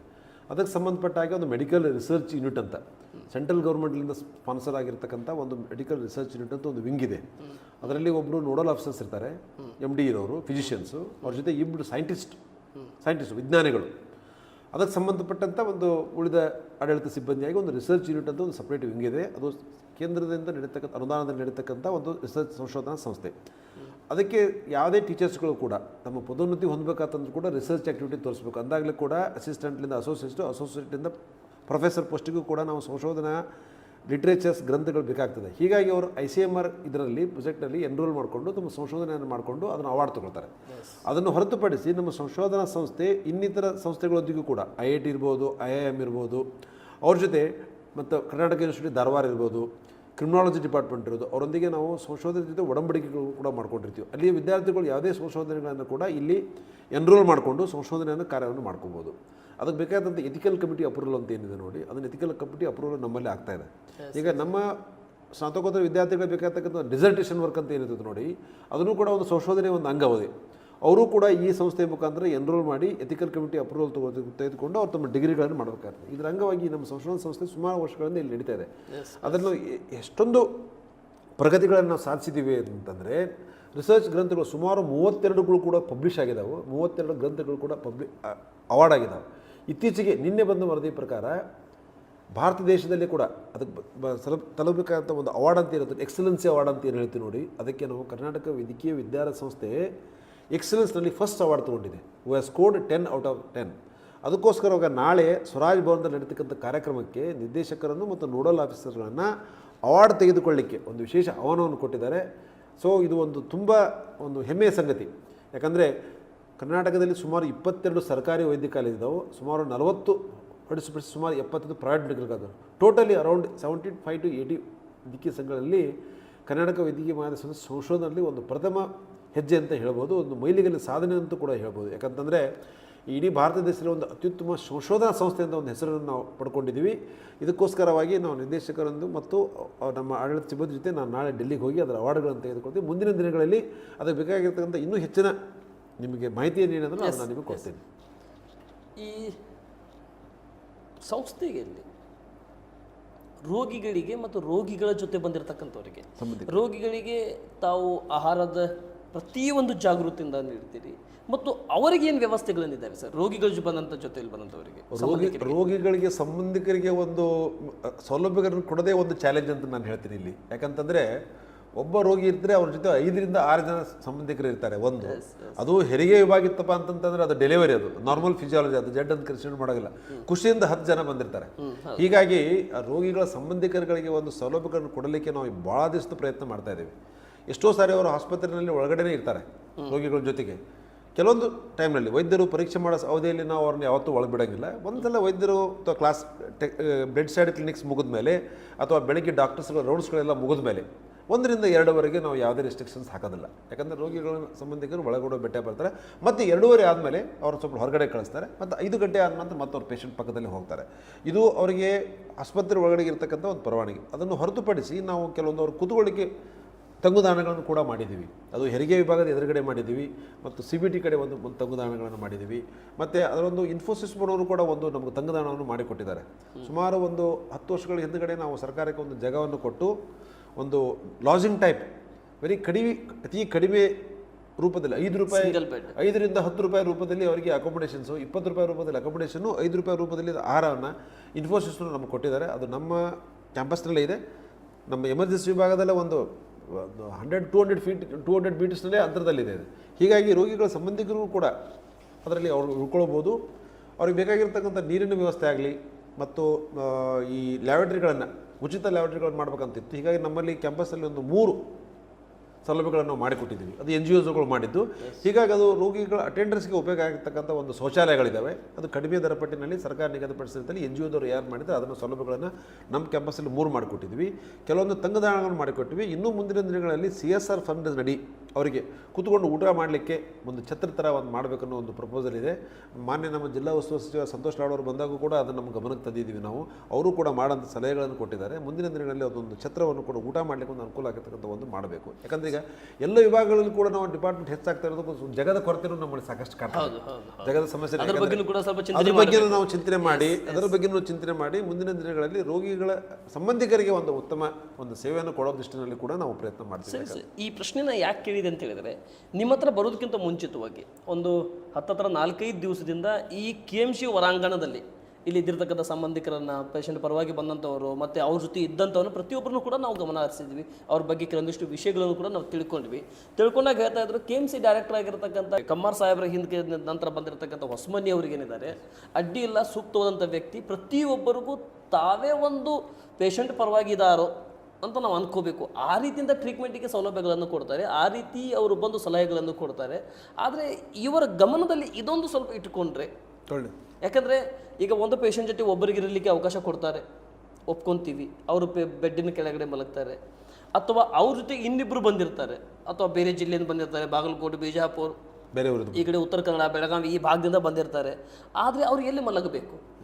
ಆಮೇಲೆ ಇನ್ನೊಂದು ಎಲ್ಲದಕ್ಕಿಂತ ಮೇಜರಾಗಿ ಬಂದಿರತಕ್ಕಂಥ ವಿಷಯ ಸರ್, 2 ಪ್ರಶ್ನೆ ನಾನು ಕೇಳಲಿಕ್ಕೆ ಹೋಗ್ತಾ ಇದ್ದೀನಿ, ಇದರ ರಿಲೇಟೆಡ್ ಆಗಿ ಕೇಳಲಿಕ್ಕೆ ಹೋಗ್ತಾ ಇದ್ದೇನೆ. ಇಲ್ಲಿ ಕೆಲಸ ಮಾಡುವಂಥ ಸೆಕ್ಯೂರಿಟಿಗಳನ್ನು, ಇಲ್ಲಿ ಕೆಲಸ ಮಾಡುವಂಥ ಸ್ವಚ್ಛತೆ ಕಾರ್ಮಿಕರುಗಳನ್ನು ಬೂಟ್ ಕಾಲಿ ಒದಿತಾರೆ ಇವರಿಗೆ, ಕಟ್ಗಿಲಿ ಒದಿತಾರೆ ಇವರಿಗೆ. ಆಮೇಲೆ ಹೊರಗೆ ಮಕ್ಕೊಂಡ್ರು ಕೂಡ ಗಲೀಜು ಮಾಡಬೇಡ ಅಂತಾರೆ. ನಮಗೂ ಅಷ್ಟು ಅರಿವು ಇರೋದಿಲ್ಲ, ನಾವು ಗಲೀಜು ಮಾಡ್ತೀವಿ. ಊಟ ಮಾಡಬೇಕಾದ್ರೆ 2 ಅನ್ನದ ಕಾಳನ್ನು ಬಿದ್ದಂಥ ಸಂದರ್ಭದಲ್ಲಿ ಅದನ್ನು ಮತ್ತೆ ಮರಳಿ ನಾವು ಪಾಕೆಟ್ನಲ್ಲಿ ಹಾಕೊಂಡು ನಾವು ಒಗಿತೀವಿ ಡಸ್ಟ್ಬಿನ್ನಿಗೆ. ಆದರೆ ಇಲ್ಲಿಯ ಸಿಬ್ಬಂದಿಗಳಿಗೆ ಅವರಿಗೆ ಆರು ಇಲ್ಲ ಅಂತ ಒಂದು ಪ್ರಶ್ನೆ ಬರ್ತಾ ಇದೆ. ಇದು ಇದರ ರಿಲೇಟೆಡ್ ಆಗಿ ಬಂದಿರತಕ್ಕಂಥ ನನ್ನ ಮೊದಲನೇ ಪ್ರಶ್ನೆ. ನನ್ನ ಸೆಕೆಂಡ್ ಪ್ರಶ್ನೆ ಬಂದುಬಿಟ್ಟು ಮೆಡಿಕಲ್ ಮಾಫಿಯಾ. ಒಳ್ಳೆ ಮೆಡಿಕಲ್ದಲ್ಲಿ ನಡೀತಾ ಇರುವಂಥ ಇರೋದೇ ಒಂದು ರೇಟು ಹೆಚ್ಚುವರಿ ತಗೊತಾರೆ ಅಥವಾ ಅಲ್ಲಿ ಇರುವಂಥ MRPಗೆ ತಿದ್ದುಪಡಿಗಳನ್ನು ಮಾಡ್ತಾರೆ. ಇಂಥ ಕೆಲಸಗಳನ್ನು ಕೂಡ ನಡೀತಾ ಇದೆ. ಯಾಕೆ ಈ ಡೈರೆಕ್ಟರ್ ಗಮನಕ್ಕೆ ಬಂದಿದೆಯಾ ಅಥವಾ ಬಂದರೂ ಕೂಡ ಇವರು ಕಣ್ಣು ಮುಚ್ಚಿ ಕೂತಿದ್ದಾರಾ ಅಥವಾ ಬಂದರೂ ಕೂಡ ನಿಷ್ಕಾಳಜಿ ಮಾಡ್ತಾ ಇದ್ದಾರೆ ಅನ್ನೋ ಒಂದು ಬಹು ನಿರೀಕ್ಷವಾಗಿ ನಿಮ್ಮ ಮೇಲೆ ವಿಶ್ವಾಸ ಇಟ್ಕೊಂಡು ಈ ಪ್ರಶ್ನೆಗೆ ಅವ್ರು ನಾನು ಮುಂದೆ ಬಂದಿದೆ. ಇದಕ್ಕೆ ತಾವು ಉತ್ತರ ಕೊಡ್ಬೋದಾ ಸರ್? ಒಳ್ಳೆಯದು. ಎಸ್. ಈಗ ಒಂದನೇದು, ಈಗ ಇಲ್ಲಿ ಚಿಕಿತ್ಸೆಗೆ ದರ ಏನಿದೆ ನೋಡಿ, ಅದು ಸರ್ಕಾರನೇ ಕೂಡ ABRK ಸ್ಕೀಮ್ನಲ್ಲಿ ನಿಗದಿಪಡಿಸತಕ್ಕಂಥ ಒಂದು ದರ ಪಟ್ಟಿ. ಎಸ್. ಅದು SC ST ಅವರಿಗೆ ಮತ್ತು ಅಂತ್ಯೋದಯವರಿಗೆ 100% ರಿಯಾಯಿತಿ, ಯಾವುದೇ ಬಿಲ್ಗಳನ್ನು ಕಲೆಕ್ಟ್ ಮಾಡೋಂಗಿಲ್ಲ, ಜೀರೋ. ನೆಕ್ಸ್ಟ್ ಬರೋದು 2 ಕ್ಲಾಸ್, ಒಂದು BPL ಒಂದು APL. BPLನವರಿಗೆ 50% ಆಫ್ ದಿ ಚಾರ್ಜಸ್ ಮಾಡ್ತೀವಿ. APLನವರಿಗೆ ಸರ್ಕಾರನೇ ನಿಗದಿಪಡಿಸಿದಂಥ ಒಂದು ರೇಟ್. ಈ ಫಾರ್ ಎಕ್ಸಾಂಪಲ್ ನಾನು ಸ್ಟೆಂಟ್ ಬಗ್ಗೆ ಕೊಡ್ತೀನಿ. ನಾನು ನಿಮಗೆ ಒಬ್ಬ ವ್ಯಕ್ತಿಗೆ ಕೇವಲ 2 ಸ್ಟೆಂಟ್ಗಳನ್ನು ಸರ್ಕಾರ ಕೊಡ್ತದೆ. ಅದು 65,000 ರೂಪಾಯಿ ಅಂತ ಅದು ಬರ್ತದೆ. ಅದು ABRKದಲ್ಲಿ ಬಂದ್ಬಿಡುತ್ತೆ. ಸಪೋಸ್ ರೋಗಿಗಳಿಗೆ 3ನೇ ಸ್ಟೆಂಟ್ ಬೇಕಾಗಿತ್ತು ಅಂತ ತಿಳ್ಕೊಳ್ಳಿ, ಒಂದು ಸ್ಟೆಂಟಿಗೆ 71,000 ರೂಪಾಯಿ ಕಾಸ್ಟ್ ಆಗ್ತದೆ. 71,000 ರುಪೀಸ್ ಸರ್ಕಾರ ನಿಗದಿಪಡಿಸಿದ್ದು. 71,000 ಅದು ಸ್ಟೆಂಟು ಬರ್ತದೆ, ಮ್ಯಾನ್ ಪವರ್ ಬರ್ತದೆ, ಮೆಡಿಸಿನ್ ಬರ್ತದೆ, ಎಲ್ಲ ಬರ್ತದೆ, ಟೋಟಲಿ ಆಲ್ ಪ್ಯಾಕೇಜ್ ಎಲ್ಲ ಪ್ಯಾಕೇಜ್. ಬಟ್ 71,000 ಬರ್ತದೆ. ಸಾಕಷ್ಟು ರೋಗಿಗಳು ಅದರಲ್ಲಿ ಕನ್ಸೆಷನ್ ಕೇಳಲಿಕ್ಕೆ ಬರ್ತಾರೆ. ಅದರಲ್ಲಿ ನಮಗೆ ಕನ್ಸೆಷನ್ ಎದರಲ್ಲಿ ಕೊಡ್ಲಿಕ್ಕೆ ಅವಕಾಶ ಇರ್ತದಪ್ಪ ಅಂತಂದ್ರೆ, ಬೇರ್ ಮಿನಿಮಮ್ ಕಾಸ್ಟ್ ಅಂತ ಹೇಳ್ತೀವಿ ನಾವು. ಸರ್ಕಾರಕ್ಕೆ ಹೊರೆ ಆಗಬಾರ್ದು, ನೆಗೆಟಿವ್ ಆಗಬಾರ್ದು. ಬೇರ್ ಮಿನಿಮಮ್ ಕಾಸ್ಟ್ ಸ್ಟೆಂಟಿಗೆ ಎಷ್ಟಿರ್ತದೆ? 25,000 ರಿಂದ 30,000 ರೂಪಾಯಿ ಇರ್ಬೋದು. ಅದನ್ನಷ್ಟು ನಾವು ಕಟ್ಟಿಸ್ಕೊಂಡು ಉಳಿದಿದ್ದು ಏನಿದೆ ನೋಡ್ರಿ, ಮ್ಯಾನ್ ಪವರ್ ಅಂತ ಏನಿರ್ತದೆ ನೋಡಿ, ಚಿಕಿತ್ಸಾ ಸೌಲಭ್ಯಗಳು ಏನಿರ್ತಾವೆ ನೋಡಿ, ರೂಮ್ ರೆಂಟ್ ಅಂತ ಏನಿರ್ತದೆ ನೋಡಿ, ಅದನ್ನ ಏನು ಮಾಡ್ತೀವಿ ನಾವು, ಅದನ್ನು ಕನ್ಸಿಡರ್ ಕೊಡ್ತೀವಿ. ಯಾಕಂದರೆ ನಮ್ಮಲ್ಲಿ ಬರೆದಿರುವಂಥ ಅತಿ ಯಾವುದೇ ಸೌಲಭ್ಯಗಳನ್ನು ಹೊರಗೆ ಪಡ್ಕೊಳ್ಳಾದಂಥ ಬಡ ರೋಗಿಗಳಿಗೆ ಮಾತ್ರ ಇಲ್ಲಿ KMC ಬರ್ತಾರೆ. ಸ್ವಲ್ಪ ಎಫೋರ್ಡೆಬಲ್ ಇದ್ದರೆ ಯಾರು ಸರ್ಕಾರಕ್ಕೆ ಬರೋಂಗಿಲ್ಲ ಈಗಿನ ಕಾಲದಲ್ಲಿ. ಹೀಗಾಗಿ ನಾವು ಅದನ್ನು ಕೂಡ ಗಮನದಲ್ಲಿ ಇಟ್ಕೊಂಡು, ಯಾಕಂದರೆ ಸರ್ಕಾರನೇ ನಿಗದಿಪಡಿಸಿದ ರೇಟ್ ಅದನ್ನು, ಅದರಲ್ಲಿ ಕೂಡ ನಾವು ನಮ್ಮ ಹಂತದಲ್ಲಿ ಕೂಡ ಎಷ್ಟು ಕನ್ಸೆಷನ್ ಮಾಡೋಕ್ಕಾಗ್ತದೆ ನಾವು ಅಷ್ಟನ್ನ ಕನ್ಸೆಷನ್ಸನ್ನು ಮಾಡ್ತೀವಿ. ಎಲ್ಲ ಕಡೆಯೂ ಕೂಡ ಬಿಲ್ಲಿಂಗ್ ಸಿಸ್ಟಮ್ ಇದೆ. Everything is computerised. ಕರ್ನಾಟಕದ ಎಲ್ಲ ವೈದ್ಯಕೀಯ ಮೆಡಿಕಲ್ ಕಾಲೇಜುಗಳನ್ನು ಕಂಪೇರ್ ಮಾಡಿದರೆ ಈ ಪ್ರೊಕ್ಯೂರಿಂಗು, ಈ ಬಿಲ್ಲಿಂಗು, ಈ ಸಿಸ್ಟಮು, ಈ ಟೆಂಡರ್, ಈ ಆಫೀಸ್ ಎಲ್ಲಗಳನ್ನು ಕೂಡ ಪ್ರಪ್ರಥಮವಾಗಿ ಅಳವಡಿಸಿಕೊಂಡಿರ್ತಕ್ಕಂಥ ವಿದ್ಯಾಸಂಸ್ಥೆ ಅಂತಂದರೆ ಕರ್ನಾಟಕ ವೈದ್ಯಕೀಯ ಮಹಾಕಾಲೇಜು. ನಮ್ಮ ಆಫೀಸ್ನಲ್ಲಿ ಕೂಡ 80% ಈ ಆಫೀಸ್ ಆಗಿದೆ. ಎಲ್ಲ ಬಿಲ್ಲಿಂಗ್ನು ಕೂಡ ಕಂಪ್ಯೂಟರೈಸ್ ಇದೆ. ಹೀಗಾಗಿ ಅವರಿಗೆ ಏರುಪೇರು ಮಾಡಲಿಕ್ಕೆ ಆಸ್ಪತ್ರೆಗಳು ಭಾಳ ಕಡಿಮೆ ಇರ್ತವೆ. ಆದರೂ ಕೂಡ ನೀವು ಹೇಳಿದಂಗೆ ಕೆಲವೊಂದು ಫ್ರೀ ಬಿಲ್ಲಿಂಗ್ನಲ್ಲಿ ಕೆಲವೊಮ್ಮೆ ಫಾರ್ ಎಕ್ಸಾಂಪಲ್ SC ST ಅವ್ರಿಗೆ ಗೊತ್ತಿರೋದಲ್ಲ ಭಾಳ ಜನ ರೋಗಿಗಳಿಗೆ ಫ್ರೀ ಅಂತ ತಿಳ್ಕೊಂಡು, ಆ ಸಂದರ್ಭದಲ್ಲಿ ಅವರು ಕಂಪ್ಯೂಟರ್ ಆಪರೇಟರ್ಗಳು ತಮ್ಮ ಬುದ್ಧಿಯನ್ನು ಉಪಯೋಗಿಸ್ಕೊಂಡು ಮಾಡೋ ಸಂದರ್ಭಗಳು ಇರ್ಬೋದು. ಅದ್ರ ಕೂಡ ನಾವು ನಿಗಾ ಇಟ್ಟು ನಮ್ಮ ಆಸ್ಪತ್ರೆ ಕೆಲವೊಂದು ಪ್ರಥಮ ದರ್ಜೆ ಸಹಾಯಕರನ್ನು ಮತ್ತು ಅಸಿಸ್ಟೆಂಟ್ ಅಡ್ಮಿನಿಸ್ಟ್ರೇಟಿವ್ ಆಫೀಸರ್ನ ಚೆಕ್ ಮಾಡಲಿಕ್ಕೆ ವೀಕ್ಲಿ ಅವ್ರನ್ನ ಕಂಪ್ಯೂಟರ್ ಸಿಸ್ಟಮ್ ಚೆಕ್ ಮಾಡಿ ಬಿಲ್ಲಿಂಗ್ ಕರೆಕ್ಟ್ ಇದೆ ಅನ್ನೋ ಒಂದು ಸಂಸ್ಥೆಯನ್ನು ಅಳವಡಿಸಿಕೊಂಡಿದ್ದೀನಿ. ಇದು ನನ್ನ ಗಮನಕ್ಕೆ ಸುಮಾರು 6 ತಿಂಗಳ ಹಿಂದೆ ಬಂತು ಬಿಲ್ನಲ್ಲಿ. ಆವಾಗಲಿಂದನೇ ಕೂಡ ನಾವು ಸರ್ಕಾರದ ಮಾರ್ಗದರ್ಶನದ ಪ್ರಕಾರ ಅಥವಾ ನಮ್ಮದೇ ಒಂದು ಆಂತರಿಕ ಮೀಟಿಂಗ್ ಮಾಡಿಕೊಂಡು ನಾವು ಕನ್ಕ್ಲೂಡ್ ಮಾಡಿದಾಗ, ನಮ್ಮ CEO ನಮ್ಮ FA ಕೂಡ ಮಾಡಿದಾಗ, ಈ ಥರ ಬಿಲ್ಲಿಂಗ್ ಕೌಂಟರ್ಸ್ ಮೇಲ್ಗಡೆ ಪರ್ಟಿಕ್ಯುಲರ್ಲಿ ಎಲ್ಲ ನಮ್ಮ ಸುಮಾರು ಬಿಲ್ಲಿಂಗ್ ಇದಾವೆ. PMSSO ಸಪ್ರೇಟ್ ಬಿಲ್ಲಿಂಗ್ ಇದೆ, MCH ಸಪ್ರೇಟ್ ಬಿಲ್ಡಿಂಗ್ ಇದೆ, ಮೇನ್ ಕ್ಯಾಶುಯಾಲಿಟಿ ಬಿಲ್ಡಿಂಗ್ ಸಪ್ರೇಟ್ ಇದೆ, ಎಮರ್ಜೆನ್ಸಿ ಬಿಲ್ಡಿಂಗ್ ಸಪ್ರೇಟ್ ಇದೆ. ಹೀಗಾಗಿ ಸುಮಾರು 123 ಮಂದಿ ಡೇಟಾ ಎಂಟ್ರಿ ಆಪರೇಟರ್ಸ್ ಕೆಲಸ ಮಾಡ್ತಾರೆ ನಮ್ಮಲ್ಲಿ, ಕಾಲೇಜನ್ನು ಸೇರಿಸಿ ಲ್ಯಾಬೊರೇಟರಿ ಸೇರಿಸಿ ಡಿಪಾರ್ಟ್ಮೆಂಟ್ ಸೇರಿಸಿ ಅಷ್ಟೇ ಇದ್ದಾರೆ. ಅದರಲ್ಲಿ ಸುಮಾರು ಒಂದು 2/3 ಆಫ್ ದ ಪೀಪಲ್ ಏನಂತ ನೋಡಿ ಅದನ್ನು ಬಿಲ್ಲಿಂಗ್ನಲ್ಲಿ ಕೆಲಸ ಮಾಡ್ತಾರೆ. ಸೊ ಅವ್ರ ಮೇಲೆ ನಾವು ನಿಗಾ ಇಡಲಿಕ್ಕೆ ನಮ್ಮ ಆರ್ಥಿಕ ಸಲಹೆಗಾರರ ಮೂಲಕ, ನಮ್ಮ ಅಡ್ಮಿನಿಸ್ಟ್ರೇಟರ್ಸ್ ಮೂಲಕ ನಾವು ಎವ್ರಿ ವೀಕ್ ನಾವು ಡೇಟಾ ಚೆಕ್ ಮಾಡ್ತೀವಿ. ಯಾವುದೇ ಗಮನಗಳು ನಮ್ಮ ಗಮನಕ್ಕೆ ಬಂದಾಗ ಅದು ನಮ್ಮ agency, majority of the workers R under agency. ಸರ್ಕಾರದ ಕಾಯ್ದೆ ಪ್ರಕಾರ ಏನಿದೆ, ಏಜೆನ್ಸಿಯವ್ರನ್ನ ಆರ್ಥಿಕ ವಿಭಾಗ ಎಲ್ಲೆಲ್ಲಿದೆ ನೋಡಿ ಅಲ್ಲಿ ಹಾಕಬಾರ್ದಂತಿದೆ. ಹೀಗಾಗಿ ನಾವೇನು ಮಾಡಿ ಅವ್ರ ಮೇಲೆ ನಮ್ಮೊಬ್ಬರು ಪರ್ಮನೆಂಟ್ ಎಂಪ್ಲಾಯನ್ನ ಸೂಪರ್ವೈಸರ್ ಇಟ್ಟಿದ್ದೀವಿ. ಹೀಗಾಗಿ ಅವ್ರನ್ನ ಎವ್ರಿ ವೀಕ್ಲಿನಲ್ಲಿ 3 ಟೈಮ್ಸ್ ಕಂಪ್ಯೂಟರ್ ಸಿಸ್ಟಮ್ನ ಚೆಕ್ ಮಾಡಿ ಕರೆಕ್ಟ್ ಅದನ್ನು ಚೆಕ್ ಮಾಡಿ ನಾವು ಯಾರನ್ನು ಅವ್ರನ್ನ ಸಬ್ಮಿಟ್ ಮಾಡಬೇಕು. ನಿರ್ದೇಶಕರ ಆಫೀಸಿಗೆ ತಾವು ಎಷ್ಟು ಸಾರಿ ವಿಸಿಟ್ ಕೊಟ್ಟಿದ್ದಾರೆ, ಎಷ್ಟು ಸಾರಿ ಅದು ಚೆಕ್ ಮಾಡಿದ್ದಾರೆ, ನ್ಯೂನತೆಗಳು ಏನಾದ ಒಂದು ಕಂಡು ಹಿಡಿದು ನಮ್ಗೆ ವರದಿ ಒಪ್ಪಿಸಲಿಕ್ಕೆ ನಾವು ಆಲ್ರೆಡಿ ಮಾಡಿದ್ದೀವಿ. ಈಗ ಅದನ್ನು ಮಾಡ್ತಾ ಇದ್ದೇವೆ. ಈ ಥರ ಯಾವುದೇ ಬಿಲ್ಲಿಂಗ್ನಲ್ಲಿ ಲೋಪದೋಷಗಳು ಆಗದೇ ಇರೋ ಹಾಗೆ ನಾವು ಸಾಕಷ್ಟು ಕ್ರಮಗಳನ್ನು ತೆಗೆದುಕೊಳ್ತಾ ಇದ್ದೀವಿ. ಇದು ಮೆಡಿಕಲ್ ಬಗ್ಗೆ. ಸೆಕೆಂಡ್ ಅಂದರೆ ನಾನು ಸೆಕೆಂಡ್ ಕೇಳ್ತಕ್ಕಂಥ ಪ್ರಶ್ನೆಗೆ ಅಂತ ಹೇಳಿದರೆ, ಇಲ್ಲಿ ರೋಗಿಯವ್ರ ಪರವಾಗಿ ಬಂದಿರತಕ್ಕಂಥ ಕೆಲವೊಂದಿಷ್ಟು ವ್ಯಕ್ತಿಗಳು ಅವರಿಗೆ ಅಲ್ಲಿ ಕೆಲಸ ಮಾಡುವಂಥ ಆ ವಾರ್ಡ್ಗಳಲ್ಲಿ ಕೆಲಸ ಮಾಡುವಂಥವ್ರು, ಹೊರಗಡೆ ಕೆಲಸ ಮಾಡುವಂಥವ್ರು, ಅವ್ರಿಗೆ ಬೈಯುವಂಥದ್ದಾಯಿತು. ನೀವು ಹೇಳಿದೆ ಗೊತ್ತಾಯ್ತು. ಈಗ security guards is the biggest challenge to work it up. ಮೊದಲು ಏನಿರ್ತೈತಿ ರೀ, ಪ್ರೈವೇಟ್ ಏಜೆನ್ಸಿ ಸೆಕ್ಯೂರಿಟಿ ಗಾರ್ಡ್ ತೊಗೊಳ್ತಾ ಇದ್ವಿ. ಲಾಸ್ಟ್ ಒಂದು 2 ವರ್ಷದ ಹಿಂದೆ ನಾವು ಏನಂದ್ರೆ ಹೋಮ್ ಗಾರ್ಡ್ಸ್ ತೊಗೊಂಡ್ರೆ ಪೊಲೀಸರು ಅನ್ನೋ ಒಂದು ಭಯ ಬರ್ತದೆ ಜನರಿಗೆ. ಮತ್ತು ಅದು government sector, home guards is part of the government sectors. ಹೀಗಾಗಿ ನಾವು ಡಿ ಸಿ ಅವ್ರ ಮುಖಾಂತರ ಟೆಂಡರ್ ಕರೆದನ್ನು ಅವ್ರನ್ನ ಪ್ರೈವೇಟ್ ಏಜೆನ್ಸಿ ಸೆಕ್ಯೂರಿಟಿ ಅವ್ರನ್ನ ತೆಗೆದು ಹೋಮ್ ಗಾರ್ಡ್ ಸಿಸ್ಟಮ್ನಲ್ಲಿ ಅಳವಡಿಸ್ಕೊಂಡು ಸುಮಾರು 150 ಮಂದಿ ಹೋಮ್ ಗಾರ್ಡ್ಸ್ ನಮ್ಮಲ್ಲಿ ಕೆಲಸ ಮಾಡ್ತಾರೆ. ಇನ್ನೂ ಹೆಚ್ಚಿನ ಬೇಡಿಕೆ ಇದೆ. ಎಲ್ಲ ಭಾಗದಲ್ಲಿ ಪೇಷಂಟ್ಗಳ ಸಂಖ್ಯೆಗಳು ಜಾಸ್ತಿ ಆದಂಗೆ crowd control is the biggest problem ನಿಮ್ಗೆ ಹೇಳಿದಾಗೆ. ಯಾಕಂದರೆ ಇದು ಸರ್ಕಾರಿ ಆಸ್ಪತ್ರೆ ಇರೋದ್ರಿಂದ ಯಾವುದೇ ವ್ಯಕ್ತಿಗೆ ನೀನು ಒಳಗೆ ಬರಬೇಡ ಅಂತ ಹೇಳೋದು ಭಾಳ ಕಷ್ಟ ಆಗ್ತದೆ. ಎಷ್ಟೋ ಜನ ಸಾರ್ವಜನಿಕರು ಸೆಕ್ಯೂರಿಟಿ ಗಾರ್ಡ್ ಜೊತೆ ಜಗಳಕ್ಕೆ ನಿಂತ ಉದಾಹರಣೆಗಳು ದಿನನಿತ್ಯ ಇರ್ತಾವೆ. ನೋಡಿದ್ದೀನಿ ನಮ್ಮನ್ನು ಯಾಕೆ ಒಳಗೆ ಬಿಡೋದಲ್ರಿ ನೀವು, ಏನ ನಮ್ಮ ಕಂಡೀಷನ್ ಸೀರಿಯಸ್ ಇದೆ ಪೇಷಂಟ್ಸ್ಗೆ ಬರಬೇಕಾದ್ರೂ ನೋಡಿದ್ದೀನಿ. ಇದು ದಿನನಿತ್ಯ ನೀವು ಹೇಳಿದ ಹಾಗೆ ಅದು 100ಕ್ಕೆ 100 ಸತ್ಯ. ಬಟ್ ನಾನು ಅವರಿಗೆ ಸೆಕ್ಯೂರಿಟಿ ಗಾರ್ಡ್ಸ್ಗೆ ಒಂದು ಯಾವತ್ತೂ ವಾರ್ನ್ ಮಾಡ್ತೀನಿ, ರೋಗಿಗಳ ಜೊತೆ ಸೌಜನ್ಯದಿಂದ ವರ್ತಿಸಬೇಕು. ನಿರ್ದೇಶಕರು ಬಂದ್ರೆ ಅಂತ ತಿಳ್ಕೊಂಡು ಸಿಟಿ ಹೊಡೆದು ಮಂದಿನ ಸರಸರಿ ಆ ಕಡೆ ಹೋಗ್ರಿ ಈ ಕಡೆ ಹೋಗ್ರಿ ಆ ಸಿಸ್ಟಮ್ಗಳನ್ನು ನಾನು ಮಾಡ್ತಾ ಇದ್ದವರು ನಾನು ಅದನ್ನು ಮಾಡಬೇಡ ಅಂತ ಹೇಳಿದ್ದು. I am also A common man. ಒಳಗೆ ಬಂದಾಗಲೂ ಕೂಡ ನಾನು ಅವ್ರ ಜೊತೆ ಮಾತಾಡ್ಬೇಕು. ನಾನು ಯಾವುದೇ ಒಂದು ನಮ್ಮ ಬಂದು ದೂರ ಸರಿರಿ ಜಾಗ ಬಿಡ್ರಿ ಅನ್ನೋ ಸಿಸ್ಟಮ್ ಬೇಡ. ದೆನ್ ರೋಗಿಗಳ ಸಂಬಂಧಿಗಳ ಜೊತೆ ಸೌಜನ್ಯದಿಂದ ವರ್ತಿಸಬೇಕು. ನೀವು ಹೇಳಿದಾಗೆ ಅದು ಊಟದ್ದು ಈಗೇನಾಗಿದೆ, ಊಟಗಳನ್ನು ಕಾರಿಡಾರ್ನಲ್ಲೇ ಕುಂತೆ ಮಾಡ್ತಾ ಇರ್ತಾರೆ. ರೋಗಿಗಳ ಬೆಡ್ಲಿಂದ ಸುಮಾರು ದೂರದಲ್ಲಿ ಇರ್ತಾರೆ ಅವರು. ಸೆಕ್ಯೂರಿಟಿ ಗಾರ್ಡ್ ಏನು ಮಾಡ್ತಾರೆ, ಇಲ್ಲಿ ಊಟ ಮಾಡಿಬಿಡ್ರಿ ಅಂತ ಅವ್ರು ಹೇಳ್ತಾರೆ. ಬಟ್ ಅವ್ರು ಕೆಲವೊಮ್ಮೆ ದರ್ಪದಿಂದ ಹೇಳಿರ್ಬೋದು. ಬಟ್ ಈ ಥರ ಆಗಲಾರ್ದಾಗ ನಾವು ಗಮನ ತಗೊಳ್ತೀವಿ. ಇದು ನನಗೂ ಕೂಡ ಸರಿ ಅನ್ಸೋದಿಲ್ಲ. ಆ ಥರ ಆಗಿತ್ತಂತಂದರೆ ಊಟ ಮಾಡೋಕ್ಕಂತವ್ರನ್ನ ಎಬ್ಬಿಸಬಾರ್ದು ಯಾವತ್ತು. ಒಳ್ಳೆಯ ಸಂಸ್ಕೃತಿ ಅಲ್ಲ ಅದು. ಭಾರತೀಯ ಸಂಸ್ಕೃತಿ ಒಳಗೆ ಜಸ್ಟ್ ಬರಬೇಕಾದ್ರೆ ನಾನು ಔಟ್ಸ್ ಬ್ಯಾಕ್ ಡೋರಿಂದ ನಾನು ಬಂದೆ. ಟೋಟಲಿ ರೌಂಡ್ ಹಾಕ್ಕೊಂಡು ನಾನು ನಿಮ್ಮ ಚೇಂಬರ್ ಬರಬೇಕಾದ್ರೆ ಕಾರ್ ಇಲ್ಲಿವರೆಗೆ ತೊಗೊಂಬಂದೆ. ನಾನು ಬರಬೇಕಾದ್ರೆ ಜಸ್ಟ್ ನನ್ನ ಮುಂದ್ಗಡೆ ಆಗಿರ್ತಕ್ಕಂಥ ಪ್ರತ್ಯಕ್ಷದರ್ಶಿ ಅದನ್ನು ವಿಡಿಯೋ ಮಾಡ್ಕೋಬೇಕಂದೆ. ಬೇಡ ಇವೆಲ್ಲ ಸಣ್ಣ ಪುಟ್ಟ ವಿಷಯಗಳನ್ನು ಕೂಡ ಹೈಲೈಟ್ಸ್ ಮಾಡೋದು ಬೇಡ ಅಂತೇಳಿ ನೇರವಾಗಿ ನಿಮ್ಮ ಗಮನ. ಕೆಲವೊಂದು ಇವರು ರೋಗಿಗಳ ಸಂಬಂಧಿಕರನ್ನು ಕೂಡ ಇಲ್ಲಿ ಬಂದು ಹೇಳ್ತಾರೆ, ಸೆಕ್ಯೂರಿಟಿ ಗಾರ್ಡ್ ಹೇಳ್ತಾರೆ. ನಾವು ಸೆಕ್ಯೂರಿಟಿ ಗಾರ್ಡ್ಗೆ ಕರೆದು ವಾರ್ ಮಾಡ್ತೀವಿ. ಒಬ್ರು ಇನ್ಚಾರ್ಜ್ ಇದ್ದಾರೆ ಅದರಲ್ಲಿ, ಸೆಕ್ಯೂರಿಟಿ ಗಾರ್ಡ್ಗೆ ಒಬ್ರು ಇನ್ಚಾರ್ಜ್ ಇದ್ದಾರೆ. ಸೊ ಅವ್ರನ್ನ ಕರೆಸಿ ಅವ್ರ ಥ್ರೂ ನಾನು ಕಂಟ್ರೋಲ್ ಮಾಡ್ತೀವಿ ಸಾಕಷ್ಟು ಸಮಸ್ಯೆಗಳನ್ನು. ಈ ಥರ ಆಗಲಾರ್ದಂಗೆ ನೋಡ್ಕೊಳ್ಳಿ. Okay, thank you sir, thank you. ನನ್ನ ಇನ್ನೊಂದು ಪ್ರಶ್ನೆ, SC ST, Antyodaya, BPL, APL, ಈ 4 ಇಲ್ಲಿ ಕ್ಯಾಟಗರಿಗಳನ್ನು ಬರ್ತವೆ. ಈ 4 ಕ್ಯಾಟಗರಿಗಳನ್ನು ಬಿಟ್ಟು ಅವ್ರದ್ದು ರೇಷನ್ ಕಾರ್ಡೇ ಇಲ್ಲ. ಒಳ್ಳೆಯದು. ಅವ್ರದ್ದು ಮಾಡ್ಕೋಬೇಕಂದ್ರೆ ಅದು ನಿಷ್ಕಾಳಜಿ ಮಾಡ್ಕೊಂತ ಡಿಲೇ ಹೋಗುತ್ತೆ. ಅಂಥವ್ರು ಇಲ್ಲಿ ಬಂದರೆ ಬರ್ತಾರೆ. ಅವ್ರಿಗೆ ಯಾವ ರೀತಿ ಟ್ರೀಟ್ಮೆಂಟಿನ ವ್ಯವಸ್ಥೆ ಇದೆ, ಅದಕ್ಕೆ ಫೀಸ್ಗಳನ್ನು, ಒಂದು ಎಕ್ಸಾಂಪಲಿಗೆ ಅವರು ಹಾರ್ಟ್ ಆಗಿರಲಿ, ಒಂದು ಕ್ಯಾನ್ಸರ್ ಆಗಿರಲಿ, ಅಥವಾ ಒಂದು ಡೆಲಿವರಿ ಆಗಿರಲಿ, ಅಥವಾ ಮತ್ತೊಂದು ವಿಷಯದಲ್ಲಿ ಆಗಿರಲಿ, ಈ ವಿಷಯದಲ್ಲಿ ಬಂದಂಥವ್ರಿಗೆ ಅವ್ರಿಗೆ ಯಾವ ರೀತಿ ಇಲ್ಲಿ ರೂಲ್ಸ್ ಇದೆ? ಯಾವುದೇ ಒಂದು ಡಯಾಗ್ನೋಸಿಸ್ ಅಂತ ತಿಳ್ಕೊಳ್ಳಿ, ಅದಕ್ಕೊಂದು ಕೋಡ್ ಇದೆ. ಆ ಕೋಡನ್ನು ಒತ್ತಾರೆ. ಆ ಕೋಡ್ನಲ್ಲಿ ಅದರದ ದರಗಳನ್ನು ನಿಗದಿಪಡಿಸುತ್ತೆ ಸರ್ಕಾರ. ABRK ಅಂತಾರೆ ಅದಕ್ಕೆ. ABRK ಸ್ಕೀಮ್ ಅದು. ಆರೋಗ್ಯ ಭಾಗ್ಯ ಸ್ಕೀಮ್ ಅಂತ ಅದು. ಶಾಸ್ತ್ರ ಸುವರ್ಣ ಆರೋಗ್ಯ ಟ್ರಸ್ಟ್ನಿಂದ ಸರ್ಕಾರ ನಿಗದಿಪಡಿಸುತ್ತೆ ಒಂದು ದರಗಳ ಪಟ್ಟಿ ಅದು. ಈಗ ನಾವೊಂದು ಡಿಸೀಸ್ಗೆ ಒಂದು ಹೃದಯ ಕಾಯಿಲೆ ಅಂತ ತಿಳ್ಕೊಳ್ಳಿ, ಸ್ಟೆಂಟನ್ನು, ಅದಕ್ಕೊಂದು ಕೋಡ್ ಇರ್ತದೆ. ಆ ಕೋಡ್ ಓದಿದ ಮೇಲೆ ಅದು ಎಷ್ಟು ಅಮೌಂಟ್ ಅಂತ ಡಿಸ್ಪ್ಲೇ ಆಗ್ತದೆ. ಸೊ ಇವನು BPL ಅಂತ ಬಂತಂದ್ರೆ ಅನ್ಲೆಸ್ ಅವನು ಡಾಕ್ಯುಮೆಂಟ್ ಕೊಟ್ಟಂತ ತಿಳ್ಕೊಳ್ರಿ, ಅದಕ್ಕೆ ಬೇಕಾಗಿರೋದು ರಿಕ್ವೈರ್ಡ್ ಡಾಕ್ಯುಮೆಂಟ್ ಕೊಟ್ಟಾಗ, like ration card, Aadhaar card, SC ST ಅಂತಂದರೆ ಕಾಸ್ಟ್ ಸರ್ಟಿಫಿಕೇಟ್, ಅಂತ್ಯೋದಯ ಇದ್ದರ card, physical handicap more than 70%, UDID card ಅಂತ ಇರ್ತದೆ. ಅದನ್ನೆಲ್ಲ ಕೊಟ್ಟ ಮೇಲೆ ಮೋರ್ ದೆನ್ 70% ಡಿಸ್ಯಾಬಿಲಿಟಿ ಇರೋರಿಗೆ 100% ಫ್ರೀ. ಲೆಸ್ ದೆನ್ 70% ಅವ್ರ ಡಿಸಾಬಿಲಿಟಿ ಪ್ರಕಾರ ಅವ್ರ ಪರ್ಸೆಂಟೇಜ್ ಸಿಗುತ್ತೆ. ಅದೆಲ್ಲ ಕಂಪ್ಯೂಟರ್ ಸಿಸ್ಟಮ್ ಇರ್ತದೆ.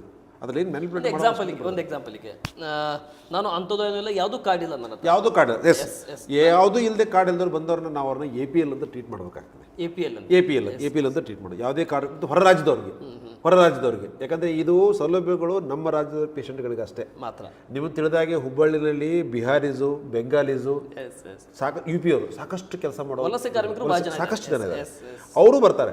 ಅವ್ರ ಹತ್ರ ಯಾವುದೇ ಕಾರ್ಡ್ಗಳು ಇರೋದಿಲ್ಲ. ನಮ್ಮ ರಾಜ್ಯಕ್ಕೆ ಸಂಬಂಧಪಟ್ಟ ಸ್ಕೀಮ್ನಲ್ಲಿ ಯಾವುದೂ ಬರೋಂಗಿಲ್ಲ. ಅಂಥವ್ರಿಗೂ ಕೂಡ APL ರೇಟೇ ತೊಗೊಳ್ತೀವಿ. ಬಟ್ ನಮ್ಮ ಹಂತದಲ್ಲಿ ಎಷ್ಟು ಅವ್ರಿಗೆ ಕನ್ಸೆಷನ್ ಕೊಡಲಿಕ್ಕೆ ಆಗ್ತದೆ ಅದನ್ನು ನಾವು ದಯವಿಟ್ಟು ಕೊಡ್ತಿರ್ತೀವಿ. ಎಲ್ಲಗಳನ್ನು ಜೀರೋ ಮಾಡಲಿಕ್ಕೆ ಆಗಿಲ್ಲ. ಯಾಕಂದರೆ ನಾವು ಸರ್ಕಾರಕ್ಕೆ ಆನ್ಸರ್ ಮಾಡಬೇಕಾಗ್ತದೆ ಆಡಿಟ್ನಲ್ಲಿ. ಹೀಗಾಗಿ ಅವರಿಗೆ ನಮ್ಮ ಹಂತದಲ್ಲಿ 5%, 10% ಕನ್ಸೆಷನ್ ಕೊಡಲಿಕ್ಕೆ ಆಗ್ತದೆ. ಎಷ್ಟೋ ಮಂದಿ ಕಡೆ SC ST ಮಂದಿ ಕೂಡ ಕಾಸ್ಟ್ ಸರ್ಟಿಫಿಕೇಟ್ ಇರೋಂಗಿಲ್ಲ. ಬಟ್ ಏನಂತಾರೆ ಅಂದರೆ ಅಶ್ಯೂರೆನ್ಸ್ ಕೊಡ್ತಾರೆ, ದುಡ್ಡು ತುಂಬ್ತೀವಿ ಸರ್, ಒಂದು ವಾರದಲ್ಲಿ ಕಾಸ್ಟ್ ಸರ್ಟಿಫಿಕೇಟ್ ತೊಗೊಂಬರ್ತೀವಿ, ರಿಟರ್ನ್ ಕೊಡಿ, ಅದನ್ನು ಮಾಡಿದ್ದುಂಟು. ಯಾಕಂದರೆ ನನಗೆ ಮೊದಲು ಏನು ಬೇಕಂತ ಪೇಪರ್ ವರ್ಕ್ ಕಂಪ್ಲೀಟ್ ಆಗಬೇಕು. ರೂಲ್ಸ್ ಫಾಲೋ ಆಗಬೇಕು. ನನ್ನ SC ST ಪೇಷಂಟ್ಗಳನ್ನ ಸುಮಾರು ಜನ ಕಾಸ್ಟ್ ಸರ್ಟಿಫಿಕೇಟ್ ಇಲ್ಲದವ್ರನ್ನ ನಾವು ಫ್ರೀಯಾಗಿ ಟ್ರೀಟ್ಮೆಂಟ್ ಕೊಟ್ಟಿದ್ದೀವಿ. ಅಡ್ವಾನ್ಸ್ ಅಂತ ಅವ್ರ ಕಡೆ ನಮ್ಮ ನೇಮ್ಗೋಸ್ಕರ ತೊಗೊಂಡಿದ್ದೀವಿ. ಕಾಸ್ಟ್ ಸರ್ಟಿಫಿಕೇಟ್ ಕೊಟ್ಟ ಮೇಲೆ ಅವರ ಹಣವನ್ನು ಈ ಆಫೀಸ್ ಮುಖಾಂತರ ಹಣವನ್ನು ಮರುಸಂದಾಯ ಮಾಡಿದ ಉದಾಹರಣೆಗಳು ಉಂಟು.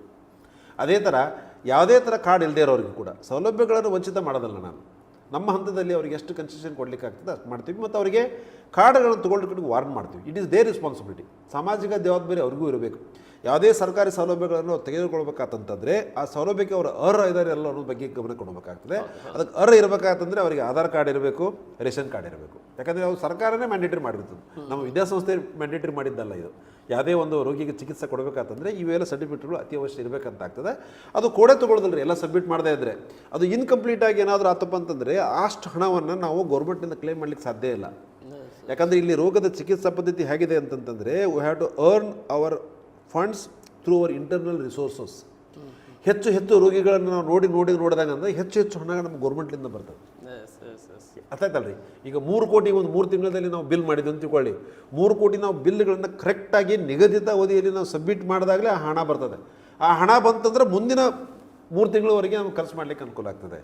ಹೀಗಾಗಿ ಎಲ್ಲ ರೋಗಿಗಳ ಚಿಕಿತ್ಸಾ ವಿಧಾನ ಏನಿದೆ ನೋಡ್ರಿ, ಅದು ದರಪಟ್ಟಿ ಏನಿದೆ ಸರ್ಕಾರ ಮಾರ್ಗಸೂಚಿ ಪ್ರಕಾರ ಮಾಡ್ತಾ ಇದ್ದೀವಿ.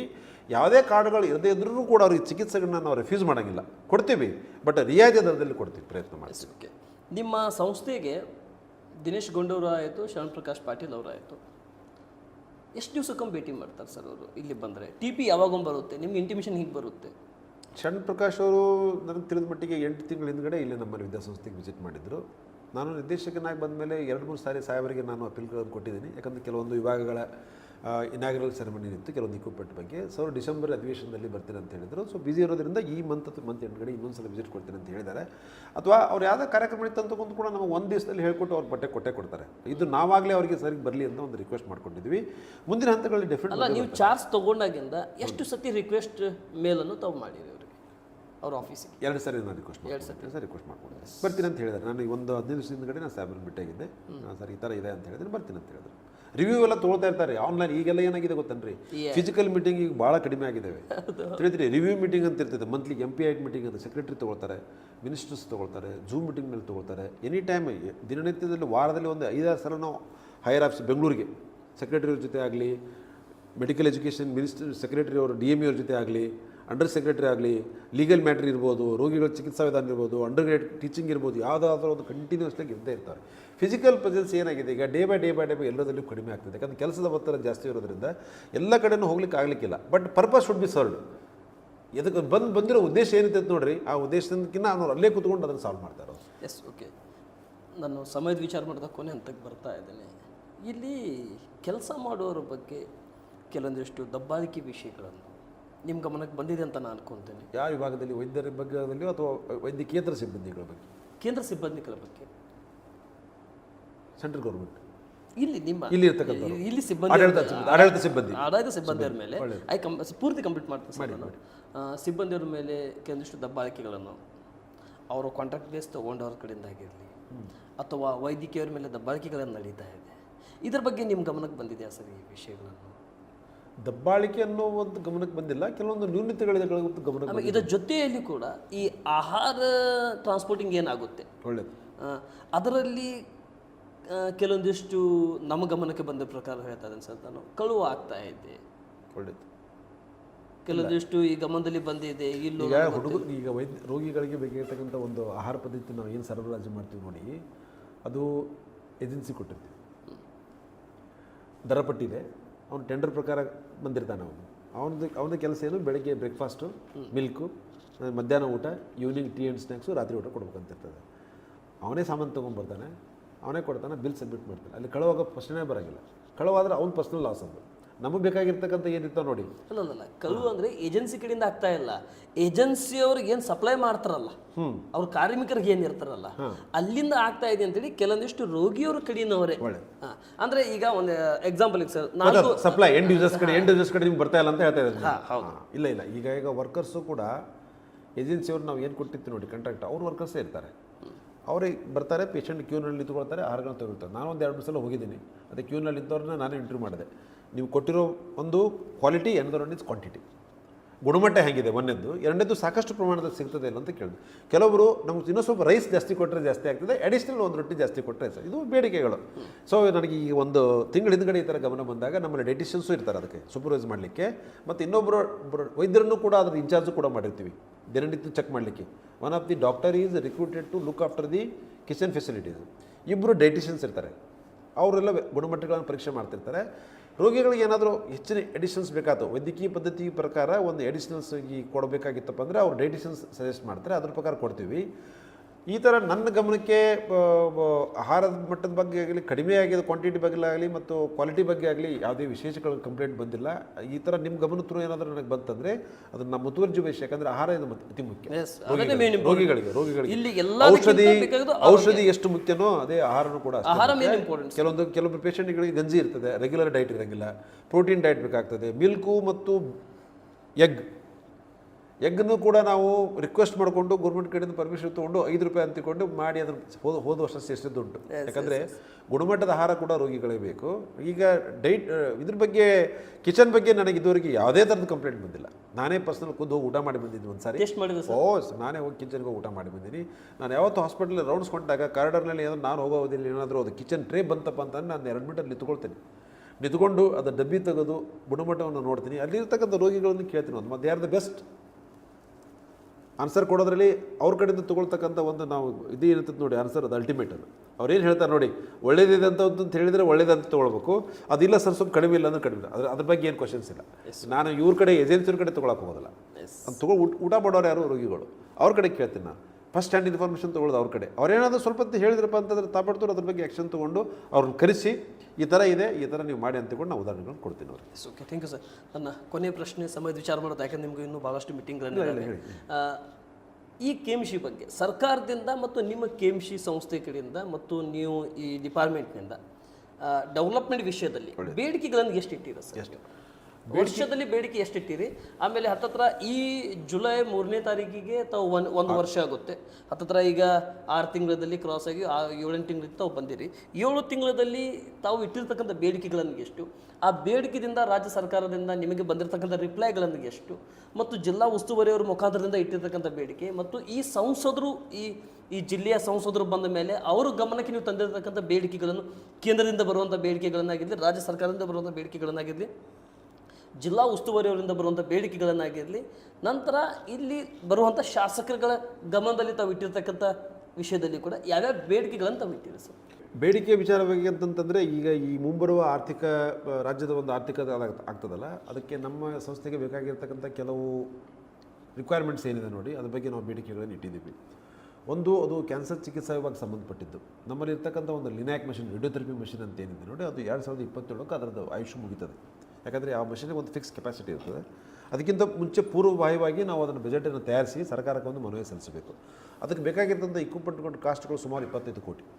ಅದಕ್ಕೆ ಈಗಾಗಲೇ ನಾವು ಪ್ರಸ್ತಾವನೆಯನ್ನು ಕೊಟ್ಟಿದ್ದೀವಿ. ಒಂದು. ಎರಡನೇದು, ಅದಕ್ಕಿಂತ ಹೆಚ್ಚಿನ ಒಂದು ಇಕ್ವಿಪ್ಮೆಂಟ್ ಅಂತ ನಾವು ಏನು ಹೇಳ್ತೀವಿ, ಅದು ಲಿನಾಕ್ ಮಷಿನ್ಸು. ಇದು ಈಗ ಬೇಕಾಗಿರೋದು ಪೆಟ್ ಸ್ಕ್ಯಾನ್, ಕ್ಯಾನ್ಸರ್ ರೋಗಿಗಳ ಚಿಕಿತ್ಸೆಗೆ ಬೇಕಾಗಿರ್ತಕ್ಕಂಥ ಡಯಾಗ್ನೋಸ್ಟಿಕ್ ಬೇಕಾಗಿರ್ತಕ್ಕಂಥ ಒಂದು ಇಕ್ವಿಪ್ಮೆಂಟ್ ಪೆಟ್ ಸ್ಕ್ಯಾನ್ ಸರ್ಕಾರಿ ಯಾವುದೇ ಆಸ್ಪತ್ರೆಗಳಲ್ಲಿ ಕರ್ನಾಟಕದಲ್ಲಿ ಇಲ್ಲ, ಕಿದ್ವಾಯನ್ನು ಹೊರತುಪಡಿಸಿ. ಅದಕ್ಕೂ ಕೂಡ ನಾವು ಬೇಡಿಕೆಗಳನ್ನು ಇಟ್ಟಿದ್ದೀವಿ. ಅದನ್ನು ಕೂಡ ಈ ಮುಂಬರುವ ಆರ್ಥಿಕ ಒಂದು ಮೀಟಿಂಗ್ನಲ್ಲಿ ಅದನ್ನು ಇಟ್ಕೊಳ್ಳಿಕ್ಕೆ ಅಂತಿಕೊಂಡು ನಾವು ರಿಕ್ವೆಸ್ಟ್ ಕಳಿಸಿದ್ದೀವಿ. ಇನ್ನೊಂದು, ರೀಜನಲ್ ಕ್ಯಾನ್ಸರ್ ಇನ್ಸ್ಟಿಟ್ಯೂಟ್ ಪ್ರತ್ಯೇಕವಾಗಿ, ಈಗ ಜಯದೇವ್ ಆಯಿತು ಹುಬ್ಬಳ್ಳಿಗೆ, ಅದೇ ಥರ ರೀಜನಲ್ ಕ್ಯಾನ್ಸರ್ ಇನ್ಸ್ಟಿಟ್ಯೂಟನ್ನು ಕೊಡಿ ಅಂತಿಕೊಂಡು ನಾವೇ 2 ವರ್ಷದಿಂದನೂ ಕೂಡ ಕೇಳಿದ್ವಿ. ಅದು ಬೆಳಗಾವಿಗೆ ಹೋಯಿತು. ಈ ಸರಿ ಅದನ್ನು ಹುಬ್ಬಳ್ಳಿ ಭಾಗಕ್ಕೆ ನೀವು ಕೊಟ್ಟರೆ ಅನುಕೂಲ ಆಗ್ತದೆ ಅಂದ್ಕೊಂಡು ಅದನ್ನು ಒಂದು 200 ಕೋಟಿಗಳ ಒಂದು ಅನುದಾನವನ್ನು ಅದಕ್ಕೆ ಬಿಡುಗಡೆ ಮಾಡಿ ರೀಜನಲ್ ಕ್ಯಾನ್ಸರ್ ಇನ್ಸ್ಟಿಟ್ಯೂಟ್ ನಮ್ಮ ಕ್ಯಾಂಪಸಲ್ಲೇ ಮಾಡಿಕೊಟ್ಟಂದ್ರೆ ಈಗ ನಮ್ಮಲ್ಲಿ ಒಂದು ಕ್ಯಾನ್ಸರ್ ಯೂನಿಟ್ ಇದೆ, ಮೆಡಿಕಲ್ ಆಂಕಾಲಜಿಸ್ಟ್ ಇದ್ದಾರೆ, ಸರ್ಜಿಕಲ್ ಆಂಕಾಲಜಿಸ್ಟ್ ಇದ್ದಾರೆ, ರೇಡಿಯೋಥೆರಪಿಸ್ಟ್ ಇದ್ದಾರೆ. ಅದನ್ನು ಹೊರತುಪಡಿಸಿ ಇನ್ನೂ ಹೆಚ್ಚಿನ ಸಂಖ್ಯೆಯಲ್ಲಿ ಒಂದೇ ಸೂರಿನಡಿಯಲ್ಲಿ ಒಂದು 250 ಹಾಸಿಗೆಗಳ ಒಂದು ರೀಜನಲ್ ಕ್ಯಾನ್ಸರ್ ಇನ್ಸ್ಟಿಟ್ಯೂಟನ್ನು ಕೊಡಿ ಅಂತಲೂ ಕೂಡ ನಾವು ಪ್ರಸ್ತಾವನೆಯನ್ನು ಒಂದು 200 ಕೋಟಿಗಳಿಂದ ಪ್ರಸ್ತಾವನೆಗಳನ್ನು ಇಟ್ಟಿದ್ದೀವಿ. ಅದನ್ನು ಹೊರತುಪಡಿಸಿ ಒಂದು ಸಿವಿಲ್ ಸ್ಟ್ರಕ್ಚರ್ಸ್ ಬಗ್ಗೆ ನಾವು ಹೇಳ್ಬೇಕಂತಾರೆ, ಕಾಮಗಾರಿಗಳ ವಿಷಯದಲ್ಲಿ ಕೂಡ ಸಾಕಷ್ಟು ಬೇಡಿಕೆಗಳಿದ್ದಾವೆ. ಯಾಕಂದರೆ ಈಗ ರೋಡ್ ಕೂಡ ಹಾಳಾಗಿದೆ, ಮಳೆಗಾಲ ಬಂದ ರೋಡ್ ಹಾಳಾಗಿದೆ, ಅದಕ್ಕೂ ಕೂಡ ಬೇಡಿಕೆಗಳು ಇಟ್ಟಿದ್ದೀವಿ. ಅದಕ್ಕೂ ಕೂಡ ಅಪ್ರೂವಲ್ ಕೊಟ್ಟಿದ್ದಾರೆ. ಟೆಂಡರ್ ಪ್ರಕ್ರಿಯೆ ಜಾರಿಯಲ್ಲಿದೆ. ಒಂದು ಮೇನ್ ರೋಡ್, ಎರಡೂ ರಸ್ತೆಗಳು ಹಾಸ್ಪಿಟಲ್ ಎದುರುಗಡೆ, ಕಾಲೇಜ್ ಎದುರುಗಡೆ, ಕ್ಯಾಜುಯಾಲಿಟಿ ಎದುರುಗಡೆ ಒಂದು ಅತ್ಯುತ್ತಮ ಮುಂಭಾಗದಲ್ಲಿ ಒಂದು ರೋಡ್ಗಳು ವ್ಯವಸ್ಥೆ. ನೀವು ಬಂದಿದ್ದೀರಿ, ಸಾಕಷ್ಟು ಮಳೆಗಾಲದಲ್ಲಿ ಇದು ಕೆಟ್ಟಿದ್ದಾವೆ, ಸುಮಾರು 10 ವರ್ಷಗಳ ಹಿಂದೆ ಮಾಡಿದ್ದದು. ಈಗ ಅದು ಮತ್ತೆ ಪುನಃ ಮಾಡಬೇಕಂತ ಬೇಡಿಕೆಗಳನ್ನು ಇಟ್ಟಿದ್ದೀವಿ. ಅದಕ್ಕೆ ನಾವು ಅನುದಾನ ಕೂಡ ಅವರು ಬಿಡುಗಡೆ ಮಾಡಿದ್ದಾರೆ. ಟೆಂಡರ್ ಪ್ರಕ್ರಿಯೆ ಒಂದು ಜಾರಿಯಲ್ಲಿದೆ. ಮತ್ತು CCB ಬ್ಲಾಕ್ ಅಂತ ಈಗ ಆಲ್ರೆಡಿ ಆಗ್ತಾ ಇದೆ, ಕ್ರಿಟಿಕಲ್ ಕೇರ್ ಬ್ಲಾಕ್. ಅದು ಸೆಂಟ್ರಲ್ ಗೌರ್ಮೆಂಟ್ ಸ್ಕೀಮ್ನಲ್ಲಿ ಆಗ್ತಾ ಇರೋದು. 13 ಕೋಟಿಗಳ ಹಂತದಲ್ಲಿ ನಡೀತಾ ಇದೆ. ಅದು 11 ತಿಂಗಳಲ್ಲಿ ಮುಗಿಸ್ಬೇಕಂತಾಗಿತ್ತು. ಈಗ ಆಲ್ರೆಡಿ 7 ತಿಂಗಳು ಸ್ಟಾರ್ಟ್ ಆಗಿದೆ. ಮುಂಬರುವ 3-4 ತಿಂಗಳಲ್ಲಿ ಅದರ ಕಾರ್ಯಗಳು ಮುಗಿಸಿ ಹೆಚ್ಚಿನ 50 ರೋಗಿಗಳ ಕ್ರಿಟಿಕಲ್ ಕೇರ್ ಬ್ಲಾಕ್ ಅದು. ಈಗ ನಮ್ಮಲ್ಲಿ 303 ಕ್ರಿಟಿಕಲ್ ಕೇರ್ ಬ್ಲಾಕ್ಸ್ ಇದಾವೆ. ಸುಮಾರು 300 ರೋಗಿಗಳನ್ನು ನಾವು ಆರೈಕೆ ಮಾಡ್ಬೋದು ಐ ಸಿ ಯು ಕೇರ್ದಲ್ಲಿ. ಅಡಿಷನಲ್ 150 ಆಗೋದ್ರಿಂದ ನಮಗೆ ಹೆಚ್ಚಿನ ಸಂಖ್ಯೆಯಲ್ಲಿ ಐ ಸಿ ಯು ಕೇರನ್ನು ಕೊಡ್ಬೋದು. ಇದನ್ನಾಗಿದೆ. ಮತ್ತು ಜಿಲ್ಲಾ ಉಸ್ತುವಾರಿಗಳು ಸಚಿವರು ಈ ಸಂಸ್ಥೆಗೆ ಮೇಲಿಂದ ಮೇಲೆ ವಿಸಿಟ್ ಕೊಟ್ಟಿರ್ತಾರೆ. ಕೊಟ್ಟು ಇಲ್ಲಿ ರೋಗಿಗಳ ಸಂಬಂಧಿಕರ ಕಡೆಯಿಂದ ಏನಾದರೂ ಬೇಕಾಗಿದೆ ಸ್ವಚ್ಛತೆ ಬಗ್ಗೆ ಅವ್ರು ಭಾಳ ಗಮನ ಕೊಡ್ತಾರೆ ಸಾಹೇಬ್. ಹೀಗಾಗಿ ಅವರಿಗೆ ರೋಗಿಗಳ, ನೀವು ಹೇಳಿದಾಗೆ ರೋಗಿಗಳ ಸಂಬಂಧಿಕರಿಗೆ ಒಂದು ವ್ಯವಸ್ಥೆ ಮಾಡಲಿಕ್ಕೆ, ಅವ್ರು ಕೂತ್ಕೊಳ್ಳಿಕ್ಕೆ ಛತ್ರಗಳನ್ನು ವ್ಯವಸ್ಥೆ ಮಾಡಲಿಕ್ಕೆ, ರೋಡ್ಗಳನ್ನು ಇಂಪ್ರೂವ್ ಮಾಡಲಿಕ್ಕೆ ಸಲಹೆಗಳ ಸೂಚನೆಗಳನ್ನು ಕೊಟ್ಟವರು ಅವರೇ. ಈಗ ಅದರಂತೆ ನಾವು ಆರ್ಥಿಕ ಸಮಿತಿಯಲ್ಲಿ ಇಟ್ಟು ಅದನ್ನು ಅನುದಾನವನ್ನು ಕೂಡ ಬಿಡುಗಡೆ ಮಾಡಲಿಕ್ಕೆ ಕೊಡ್ಕೊಂಡಿದ್ದೀವಿ. ಈ ಮುಂದಿನ ದಿನಗಳಲ್ಲಿ ಅವು 2 ಕಾರ್ಯಗಳಾಗ್ತವೆ. ಮತ್ತು ವಿಭಾಗದ ಮುಖ್ಯಸ್ಥರ ಮುಖಾಂತರ ಇಕ್ವಿಪ್ಮೆಂಟ್ ಬೇಡಿಕೆಗಳು ಸಾಕಷ್ಟು ಬಂದಿದ್ದಾವೆ. ಎಲ್ಲ ವಿಭಾಗಗಳ ಮುಖ್ಯಸ್ಥರ ಮುಖಾಂತರ ಇಕ್ವಿಪ್ಮೆಂಟ್ ಬೇಡಿಕೆಗಳನ್ನು, ಈಗ ವೈದ್ಯಕೀಯ ಸೇವೆ ಒಂದು ತಂತ್ರಜ್ಞಾನದಲ್ಲಿ ಬದಲಾವಣೆಗಳು ಆಗ್ತಾ ಇರ್ತಾವೆ. ನಿನ್ನೆ ಇರೋದು ನಾಳೆ ಇರೋಂಗಿಲ್ಲ, ನಾಳೆ ನಾಳೆ ಅದ್ರ ತಕ್ಕಂತೆ ನಾವು ಇಕ್ವಿಪ್ಮೆಂಟ್ಗಳನ್ನು ಪರ್ಚೇಸ್ ಮಾಡಬೇಕಾಗ್ತದೆ. ಹೀಗಾಗಿ ವಿಭಾಗದ ಮುಖ್ಯಸ್ಥರ ಮುಖಾಂತರ ಯಾವ್ಯಾವ ಬೇಡಿಕೆಗಳು ಬರ್ತಾವೆ ನೋಡಿ, ಆ ಬೇಡಿಕೆಗಳನ್ನು ನಾವು ಪರಿಷ್ಕರಿಸಿ ಅದರದ್ದು ರೇಟ್ಗಳನ್ನು ಕೂಡ ತುಲನಾತ್ಮಕವಾಗಿ ವ್ಯತ್ಯಾಸ ಮಾಡಿ ಒಂದು ಟೋಟಲ್ ಬಜೆಟ್ ಮಾಡಿಕೊಂಡು ಆರ್ಥಿಕ ಸಮಿತಿಗೆ ನಾವು ಅದನ್ನು ಪ್ರೆಸೆಂಟ್ ಮಾಡ್ತೀವಿ. ಪ್ರೆಸೆಂಟ್ ಮಾಡಿ ಅವರ ಅಧ್ಯಕ್ಷತೆಯಲ್ಲಿ ಅದರಲ್ಲಿ ನಮ್ಮ ಮೆಡಿಕಲ್ ಸೆಕ್ರೆಟರಿಗಳು ಇರ್ತಾರೆ, ಆರ್ಥಿಕ ಸೆಕ್ರೆಟರಿಗಳು ಇರ್ತಾರೆ, ಮತ್ತು ಮೆಡಿಕಲ್ ಎಜುಕೇಷನ್ ಮಿನಿಸ್ಟರ್ಸ್ ಇರ್ತಾರೆ, ದೆನ್ ಡಿ ಇರ್ತಾರೆ. ಅವ್ರ ಮುಖಾಂತರ ನಾವು ಬೇಡಿಕೆಗಳನ್ನು ಇಟ್ಟಿರ್ತೀವಿ. ಅವರು ಅವಶ್ಯಕತೆಗೆ ಅನುಗುಣವಾಗಿ ಅಪ್ರೂವಲ್ ಕೊಟ್ಟಿದ್ದಾರೆ. ಸೊ ಹೀಗಾಗಿ ಮುಂದಿನ ದಿನಗಳಲ್ಲಿ ಆ ಇಕ್ವಿಪ್ಮೆಂಟ್ಗಳನ್ನು ನಾವು ಪ್ರೊಕ್ಯೂರ್ಮೆಂಟ್ ಮಾಡ್ತೀವಿ. ಈಗ ವಿಶೇಷವಾಗಿ MRI ಕೂಡ ನಾವು ಒಂದು ಬೇಡಿಕೆ ಇಟ್ಟಿದ್ವಿ. ಒಂದು MRI ನಮ್ಮಲ್ಲಿ ಕೆಲಸ ಮಾಡ್ತಾಯಿದೆ, ಒಂದು MRI ಸಾಲದಲ್ಲ, ವೇಟಿಂಗ್ ಲಿಸ್ಟ್ ಜಾಸ್ತಿ ಇರ್ತದೆ. ಹೀಗಾಗಿ ಇನ್ನೊಂದು MRI ಆಲ್ರೆಡಿ ಅಪ್ರೂವ್ ಆಗಿದೆ. ಅದು ಬೇಕಾಗಿರೋ ಹಣವನ್ನು ಒಂದು ಥರ್ಡ್ ರೂಪದಲ್ಲಿ ಕೂಡ ನಾವು ಈಗಾಗಲೇ ಸರ್ಕಾರ ಕಟ್ಟಿದ್ದೀವಿ 6 ಕೋಟಿಗಳನ್ನು. ಅದು ಉಳಿದ ಅಮೌಂಟ್ಗಳನ್ನು ಸರ್ಕಾರ ಹಾಕಿ ಅದಕ್ಕೆ 2ನೇ MRI ಮಿಷನ್ನ ಇನ್ನು 2-3 ತಿಂಗಳಲ್ಲಿ ಅದನ್ನು ಅವ್ರು ಕೊಡ್ತಾರೆ. ಅದನ್ನು ಹೊರತುಪಡಿಸಿ ಇನ್ನೊಂದು CT ಸ್ಕ್ಯಾನ್ ಮಿಷಿನ್ ಕೇಳಿದ್ವಿ. ಈಗ ಆಲ್ರೆಡಿ ಇದು ಬಂದಿದೆ, ಇನ್ಸ್ಟಾಲ್ಮೆಂಟ್ ಮಾಡ್ತಾಯಿದ್ದಾರೆ. ಕ್ಯಾಥ್ಲ್ಯಾಬ್ ಒಂದೇ ಇತ್ತು ನಮ್ಮಲ್ಲಿ. ಇನ್ನೊಂದು ಎಡಿಷನಲ್ ಕ್ಯಾಥ್ಲ್ಯಾಬನ್ನು ಕೂಡ ಈಗ ನಾನು ಬಂದಂಥ 3-4 ತಿಂಗಳಲ್ಲಿ ಅದನ್ನು ಕೂಡ ಮಾಡಿದ್ವಿ. ಅದು ಕೂಡ ಕಾರ್ಯಾರಂಭ ಮಾಡ್ತಾಯಿದೆ. ಇನ್ನೊಂದು ವಿಶೇಷವಂದರೆ IVF ಟ್ರೀಟ್ಮೆಂಟ್ ಬೇಕಾಗಿದ್ದ ಸೌಲಭ್ಯಗಳು ಯಾವುದೇ ಸರ್ಕಾರಿ ಆಸ್ಪತ್ರೆಗಳಲ್ಲಿಲ್ಲ. CSR ಅನುದಾನದಲ್ಲಿ ನಾವು ಅದು ಇಕ್ವಿಪ್ಮೆಂಟ್ಗಳನ್ನು ಖರೀದಿ ಮಾಡಿದ್ವಿ. ಸಿವಿಲ್ ಇನ್ಫ್ರಾಸ್ಟ್ರಕ್ಚರ್ನ ನಮ್ಮ ಹಂತದಲ್ಲಿ ಕೂಡ ನಾವು ಮಾಡಿದ್ವಿ. ಅದೆಲ್ಲ ರೆಡಿಯಾಗಿದೆ. ಈಗ ಎಕ್ಸಿಕ್ಯೂಷನ್ ಕೂಡ ಒಂದು ಕೊರತೆಯಲ್ಲಿದೆ. ಹೀಗಾಗಿ ಈಗ ಮುಂದಿನ ಒಂದು 2-3 ತಿಂಗಳಲ್ಲಿ ಒಂದು ಎಕ್ಸಿಕ್ಯೂಷನ್ ಸ್ಟಾರ್ಟ್ ಆಗಿ ಮಕ್ಕಳಿರ್ತಕ್ಕಂಥ ರೋಗಿಗಳಿಗೆ ಕೂಡ ಒಂದು ಸಂತಾನ ಭಾಗ್ಯವನ್ನು ಕೊಡ್ತಕ್ಕಂಥ ಒಂದು ಯೋಜನೆ ಏನಿದೆ ನೋಡು, ಅದು ABRKದಲ್ಲಿ ಸ್ಕೀಮ್ನಲ್ಲಿ ಇನ್ಕ್ಲೂಡ್ ಮಾಡಲಿಕ್ಕೆ ನಾವು ರಿಕ್ವೆಸ್ಟ್ ಕೊಟ್ಟಿದ್ವಿ. ಅದನ್ನು ಕೂಡ ಅವ್ರು ಇನ್ಕ್ಲೂಡ್ ಮಾಡಿದರು. ಇವೆಲ್ಲ ಇತ್ತೀಚಿನ ಬೆಳವಣಿಗೆಗಳು. ABRK ಸ್ಕೀಮ್ನಲ್ಲಿ ಸಂತಾನಹರಣ ಮಕ್ಕಳಿಗೆ ಸೌಲಭ್ಯ ಇರಲಿಲ್ಲ. ಈಗ ಅದನ್ನು ಕೂಡ ಒಂದು ಪ್ಯಾಕೇಜ್ ಅವ್ರು ಫಿಕ್ಸ್ ಮಾಡಿದ್ದಾರೆ. ಅದರಲ್ಲಿ ಮೀಟಿಂಗ್ ನಡೀತಾ ಇದೆ. ಅದೊಂದು ರೇಟ್ ಫಿಕ್ಸ್ ಮಾಡಿದ್ಮೇಲೆ ಆ ಥರ ರೋಗಿಗಳನ್ನು ಕೂಡ ಸೌಲಭ್ಯಗಳನ್ನು ಕೊಡಬೇಕಾದಂಥ ಏಕೈಕ ವಿದ್ಯಾಸಂಸ್ಥೆ ಕರ್ನಾಟಕದಲ್ಲಿ ಅಂತಂದರೆ ಕರ್ನಾಟಕ ವೈದ್ಯಕೀಯ ಮಹಾವಿದ್ಯಾಲಯ ಆಗ್ತದೆ. ಇದನ್ನು ನೋಡಿಕೊಂಡು ಸರ್ಕಾರ ಉಳಿದ ವಿಭಾಗಗಳಲ್ಲಿ ಕೂಡ ಬೆಂಗಳೂರಲ್ಲಿ, ಮೈಸೂರಲ್ಲಿ ಮತ್ತು ಗುಲ್ಬರ್ಗದಲ್ಲಿ ಮಾಡಬೇಕಂತ ಒಂದು ಪ್ರಪೋಸಲ್ ಕೂಡ ಸರ್ಕಾರ ಕೊಟ್ಟಿದೆ. ಮುಂದಿನ ದಿನಗಳಲ್ಲಿ ಅಲ್ಲಿ ಕೂಡ ಇದು IVF ಕೇಂದ್ರಗಳು ಪ್ರಾರಂಭ ಆಗ್ತವೆ. ನಮ್ಮಲ್ಲಿ ಕೂಡ IVF ಕೇಂದ್ರ ಸದ್ಯದಲ್ಲಿ ಒಂದು ಪ್ರಾರಂಭ ಆಗ್ತದೆ. ಥ್ಯಾಂಕ್ ಯು, ತುಂಬ ಧನ್ಯವಾದಗಳು. ಇಷ್ಟೊತ್ತಿನವರೆಗೆ ತಮ್ಮ ಬ್ಯುಸಿ ಶೆಡ್ಯೂಲಲ್ಲಿ ಕೂಡ ನಾವು ಬಂದಿದ್ದ ತಕ್ಷಣ ಈ ಗ್ರೌಂಡ್ ರಿಪೋರ್ಟಿನ ವಿಶೇಷ ಸಂದರ್ಶನದಲ್ಲಿ ಭಾಗಿಯಾದ್ರಿ. ಕೊನೆಯದಾಗಿ ತಾವು ಈ ಚೇರಿನಲ್ಲಿ ಇರುವವರೆಗೆ ನಿಮಗೆ ಆಡಳಿತದ ಸಮಯಕ್ಕೆ ಗೊತ್ತಿಲ್ಲ, ಡೇಟ್ನೂ ಕೂಡ ಆಗಿಲ್ಲ, ಎಲ್ಲಿವರೆಗೆ ಇರ್ತೀರಿ ಅನ್ನೋದು ಗೊತ್ತಿರೋದಿಲ್ಲ, ಇವತ್ತಿದ್ದವ್ರು ನಾಳೆಗಿರೋದಿಲ್ಲ. ಆಡಳಿತದಲ್ಲಿ ಇರುವವರೆಗೆ ಯಾವ ರೀತಿ ತಮಗೆ ಸಿಕ್ಕಿರ್ತಕ್ಕಂಥ ಅವಕಾಶವನ್ನು ಸದುಪಯೋಗ ಪಡೆದುಕೊಂಡು ಈ ಎಲ್ಲ ರೋಗಿಯವರಿಗೆ ಅವಕಾಶ ಸಿಕ್ಕಿದ್ದಕ್ಕೆ ಚಿರಋಣಿ ಅನ್ನುತ್ತಾ ಮತ್ತು ಭಗವಂತನಿಗೆ ಚಿರಋಣಿ ಅನ್ನುತ್ತಾ ಮತ್ತು ತಾವು ಇರುವವರಿಗೆ ಈ ಕ್ಷೇತ್ರದಲ್ಲಿ ಯಾವ ರೀತಿ ಅಪ್ಡೇಟ್ಗೆ, ಯಾವ ರೀತಿ ಡೆವಲಪ್ಮೆಂಟ್ಗೆ ಮುಖ ತಗೊಂಡು ಹೋಗ್ಬೇಕಂತ ತಾವು ಸಿದ್ಧರಾಗಿರಿ. ನನ್ನ ಕೊನೆಯ ಪ್ರಶ್ನೆ ಅಂತ್ಯ. ನಿರ್ದೇಶಕರ ಒಂದು ಹುದ್ದೆ ತುಂಬ ಜವಾಬ್ದಾರಿ ಇರ್ತಕ್ಕಂಥ ಒಂದು ಹುದ್ದೆ. ನಾನು ಇಲ್ಲಿ 30 ವರ್ಷಗಳವರೆಗೆ ಶಸ್ತ್ರಕ್ರಿಯೆ ವಿಭಾಗದಲ್ಲಿ ಒಂದು ಒಳ್ಳೆಯ ಸೇವೆಯನ್ನು ನಾನು ಕೊಟ್ಟಿದ್ದೀನಿ ಅನ್ನೋ ನನ್ನ ಭಾವನೆ ಇದೆ. That was my first duty. ಅದನ್ನು ನಾನು ನಿಷ್ಪಕ್ಷಪಾತವಾಗಿ ಮಾಡಿದ್ದೀನಿ. ಹೀಗಾಗಿ ನನಗೆ ವೈದ್ಯರಿಂದಲೂ ಕೂಡ ಸಾಕಷ್ಟು ಗೌರವ ಇದೆ. Doctors will respond to me because of my services which are given. ಅದರದ ಒಂದು ಅನುಭವ ಏನಿದೆ ನೋಡಿ, ಅದು ಅನುಭವ ಇದನ್ನು ನಮ್ಮ ಈ ಒಳ್ಳೆಯ ಕಾರ್ಯತಂತ್ರಗಳನ್ನು ರೂಪಿಸಲಿಕ್ಕೆ ಸಹಾಯ ಆಗ್ತದೆ. ಹೀಗಾಗಿ ಮುಂಬರುವ ದಿನಗಳಲ್ಲಿ ಈ ಕರ್ನಾಟಕ ವೈದ್ಯಕೀಯ ಮಹಾವಿದ್ಯಾಲಯ ಅನ್ನೋದು ಏನಿದೆ, ಉತ್ತರ ಕರ್ನಾಟಕದ ಸಂಜೀವನಿ ಅಂತ ಇದೆ ನೋಡಿ, ಪೋಸ್ಟ್ ಕೋವಿಡ್ ನಂತರ ಸಾಕಷ್ಟು ಆವಿಷ್ಕಾರಗಳಾದವು, ಸಾಕಷ್ಟು ಬದಲಾವಣೆಗಳಾದವು, ರೋಗಿಗಳ ಚಿಕಿತ್ಸಾ ಮಟ್ಟದಲ್ಲಿ ಸಾಕಷ್ಟು ಬದಲಾವಣೆಗಳಾದವು. ಕೋವಿಡ್ನಲ್ಲಿ ನಾವು ಎಂಥ ಅತ್ಯುತ್ತಮ ಸೇವೆಯನ್ನು ಮಾಡಿದ್ದೇವೆ ಅಂದರೆ ಕರ್ನಾಟಕ ರಾಜ್ಯದಿಂದ ನಮಗೆ ಅತ್ಯುತ್ತಮ ಸೇವಾ ಪ್ರಶಸ್ತಿಯನ್ನು ಕೂಡ ನೀಡಿದರು. ಸುಮಾರು 15,000 ಕೋವಿಡ್ ರೋಗಿಗಳನ್ನು ಚಿಕಿತ್ಸೆ ಮಾಡಿರ್ತಕ್ಕಂಥ ಏಕೈಕ ಸಂಸ್ಥೆ ಅಂತಂದರೆ ಕರ್ನಾಟಕ ವೈದ್ಯಕೀಯ ಮಹಾವಿದ್ಯಾಲಯ. ಹೀಗಾಗಿ ಸರ್ಕಾರ ಅವಕಾಶವನ್ನು ಕೊಟ್ಟು, ಹೀಗಾಗಿ ನಾವು ಅತ್ಯುತ್ತಮ ಸೇವೆಯನ್ನು ಕೊಟ್ಟು ಅದರಿಂದ ಪ್ರಶಸ್ತಿ ಕೊಟ್ಟು, ಅದೇ ರೀತಿಯಾಗಿ ಒಂದು ಜನರಲ್ಲಿ ಒಂದು ಒಳ್ಳೆಯ ಅಭಿಪ್ರಾಯ ಏನಿದೆ ನೋಡಿ, ಅದನ್ನು ಉಳಿಸ್ಕೊಳ್ಬೇಕಾದ ಜವಾಬ್ದಾರಿ ನಮ್ಮ ಮೇಲಿದೆ. ಮುಂಬರುವ ದಿನಗಳಲ್ಲಿ ಇನ್ನೂ ಹೆಚ್ಚಿನ ಗುಣಮಟ್ಟವಲ್ಲೇ ಆಗಲಿ, ಕ್ವಾಲಿಟಿ ಮತ್ತು ಕ್ವಾಂಟಿಟಿ ಎರಡರಲ್ಲೂ ಕೂಡ ನಾವು ಹೆಚ್ಚಿನ ಪ್ರಗತಿಯನ್ನು ಸಾಧಿಸಬೇಕಾಗಿದೆ. ಅದು ಸಾಧಿಸಲಿಕ್ಕೆ ನಮ್ಮ ಎಲ್ಲ ವೈದ್ಯರ ತಂಡ, ನಾನೊಬ್ಬನೇ ಅಲ್ಲ, ಯಾವುದೇ ಒಂದು ಕೆಲಸ ಆಗಬೇಕಾದ್ರೆ ಕೇವಲ ನಿರ್ದೇಶಕರಿಂದ ಮಾತ್ರ ಸಾಧ್ಯವಿಲ್ಲ. ಇಲ್ಲಿರ್ತಕ್ಕಂಥ ವೈದ್ಯಕೀಯ ಅಧೀಕ್ಷಕರಿರ್ಬೋದು, ಪ್ರಾಂಶುಪಾಲರಿರ್ಬೋದು, ಮೇಟ್ರನ್ಸ್ ಇರ್ಬೋದು, ನರ್ಸಿಂಗ್ ಸ್ಟಾಫ್ ಇರ್ಬೋದು, ವಾರ್ಡ್ ಬಾಯ್ ಇರ್ಬೋದು, ಸ್ಕ್ಯಾವೆಂಜರ್ಸ್ ಇರ್ಬೋದು, ಅಟೆಂಡರ್ಸ್ ಇರ್ಬೋದು, ಯಾಕಂದರೆ ಸ್ಕೆವೆಂಜರ್ಸ್ ಮತ್ತು ವಾರ್ಡ್ ಬಾಯ್ಸ್ ಭಾಳ ಇಂಪಾರ್ಟೆಂಟ್ ಆಸ್ಪತ್ರೆಗೆ. ಡೈರೆಕ್ಟರ್ ಇವತ್ತು ಬರದೇ ಇದ್ದರೆ ಇನ್ನೊಬ್ಬರು ಬಂದು ಒಂದು ದಿವಸ ಚಾರ್ಜ್ ಮಾಡ್ತಾರೆ. ಅದು ಸ್ಕ್ಯಾವೆಂಜರ್ಸು ವಾರ್ಡ್ ಬಾಯ್ ಒಂದು ದಿವಸ ಆಸ್ಪತ್ರೆಯಲ್ಲಿ ಬರದೇ ಇದ್ದರೆ ಆಸ್ಪತ್ರೆಯ ಶುಚಿತ್ವದ ಬಗ್ಗೆ ಏನಾಗ್ತದೆ ಅಂತ ನಿಮ್ಗೆ ಗೊತ್ತಿದೆ. ಹೀಗಾಗಿ ಇಲ್ಲಿ ಎಲ್ಲಿರ್ತಕ್ಕಂಥ ಒಂದು ನಾವು ಶ್ರೇಯಸ್ ಅಂತ ಏನು ಹೇಳ್ತೀವಿ ನೋಡಿ, ನಾವು ಏನೇ ಸ್ವಲ್ಪ ಅಲ್ಪ ಮಟ್ಟದಲ್ಲಿ ನಾವು ಸಾಧಿಸಿದ್ರು ಕೂಡ, ಸಾಧಿಸಬೇಕಾದ್ರೂ ಕೂಡ ಮುಂದಿನ ದಿನಗಳಲ್ಲಿ ಕೂಡ ಇವರೆಲ್ಲರ ಸೇವೆಯನ್ನು ನಾವು ತೆಗೆದುಕೊಂಡು ಮುಂದೆ ಹೋಗಬೇಕಾಗ್ತದೆ. ಈ ಎಲ್ಲರ ಸೇವೆಯನ್ನು ತೆಗೆದುಕೊಳ್ಬೇಕಾತಂದ್ರೆ ನಾವು ಇಲ್ಲಿ ಕೂತ್ಕೊಂಡು ಒಂದು 24 ತಾಸುಗಳವರೆಗೂ ಕೂಡ ನಾವು ಒಂದು ಟೈಮ್ ಟೇಬಲ್ ಹಾಕ್ಕೊಂಡು ಕೆಲಸ ಮಾಡಿದಾಗ ಸಾಧ್ಯ ಆಗ್ತದೆ. ಈ ಕೊಟ್ಟಿರೋ ಅವಕಾಶಗಳನ್ನು, ನನಗೆ ಸರ್ಕಾರ ಕೊಟ್ಟಿರೋ ಅವಕಾಶಗಳನ್ನು ಇನ್ನೂ ಅತ್ಯುತ್ತಮ ರೀತಿಯಲ್ಲಿ ಉಪಯೋಗಿಸ್ಕೊಂಡು ಹೆಚ್ಚಿನ ಸಂಖ್ಯೆಯಲ್ಲಿ ರೋಗಿಗಳ ಚಿಕಿತ್ಸೆ ಮಂದಿ ಆಗಲಿ, ಅಕಾಡೆಮಿಕ್ ಇಂಪಾರ್ಟೆಂಟ್ ಆಗಲಿ, ಎಲ್ಲವನ್ನೂ ಕೊಡಲಿಕ್ಕೆ ನಾನು ಶಕ್ತಿ ಮೀರಿನ ಪ್ರಯತ್ನ ಮಾಡ್ತೇನೆ ಅಂತ ಈ ಮೂಲಕ ನಿಮಗೆ ಆಶ್ವಾಸನೆ ನಾನು ನೀಡ್ತೀನಿ. Thank you. ತುಂಬ ಧನ್ಯವಾದಗಳು ಈಶ್ವರ ಸುಬ್ರಹ್ಮಣ್ಯ ಅವರೇ. ನಮಸ್ಕಾರ. ತಾವು ಕೆಎಂಸಿಯ ನಿರ್ದೇಶಕರಾಗಿ ಮತ್ತು ಇಲ್ಲಿಯ ಪ್ರತಿಯೊಂದು ವಿಷಯದಲ್ಲೂ ಕೂಡ ಗಮನ ಹರಿಸುತ್ತಾ ಒಂದು ವಿಶೇಷವಾಗಿ ಚಿಂತಕರಾಗಿ ಅವಕಾಶ ಸಿಕ್ಕಿದೆ ಅಂದರೆ ಆಡಳಿತದಲ್ಲಿ ಧ್ವನಿ ಎತ್ತುವುದು, ಆಡಳಿತದಲ್ಲಿ ದಮಕತನದಿಂದ ಹೋಗೋದು ಅಲ್ಲ, ಸರ್ವಿಸ್ ಮಾಡಿ ತೋರಿಸುವುದು. ಬೆಳೆ ಪೇಪರನ್ನು ನಮ್ಮ ಕೈಯಲ್ಲಿ ಕೊಟ್ಟಿದ್ದಾರೆ ಅಂದರೆ ಆ ಬೆಳೆ ಪೇಪರ್ನಿಂದ ಪೆನ್ನಿಂದ ಏನು ಬರೀತೀವಿ ಅದನ್ನೇ ಸರಿಯಾದ ರೀತಿಯಿಂದ ದಾರಿ ತೆಗಿಬೇಕಂತೇಳಿ ತಾವೇನು ಗಮನದಲ್ಲಿ ಇಟ್ಟುಕೊಂಡು ಈ KMC ನನ್ನ ಮನಿ, ಈ KMC ನನ್ನ ದೇವಾಲಯ, ಈ KMC ನನ್ನ ಭಗವಂತ ಅಂದ್ಕೊಂಡು ತಾವೇನು ಮುಂದೆ ಸಾಗ್ತಾ ಇದ್ರಿ.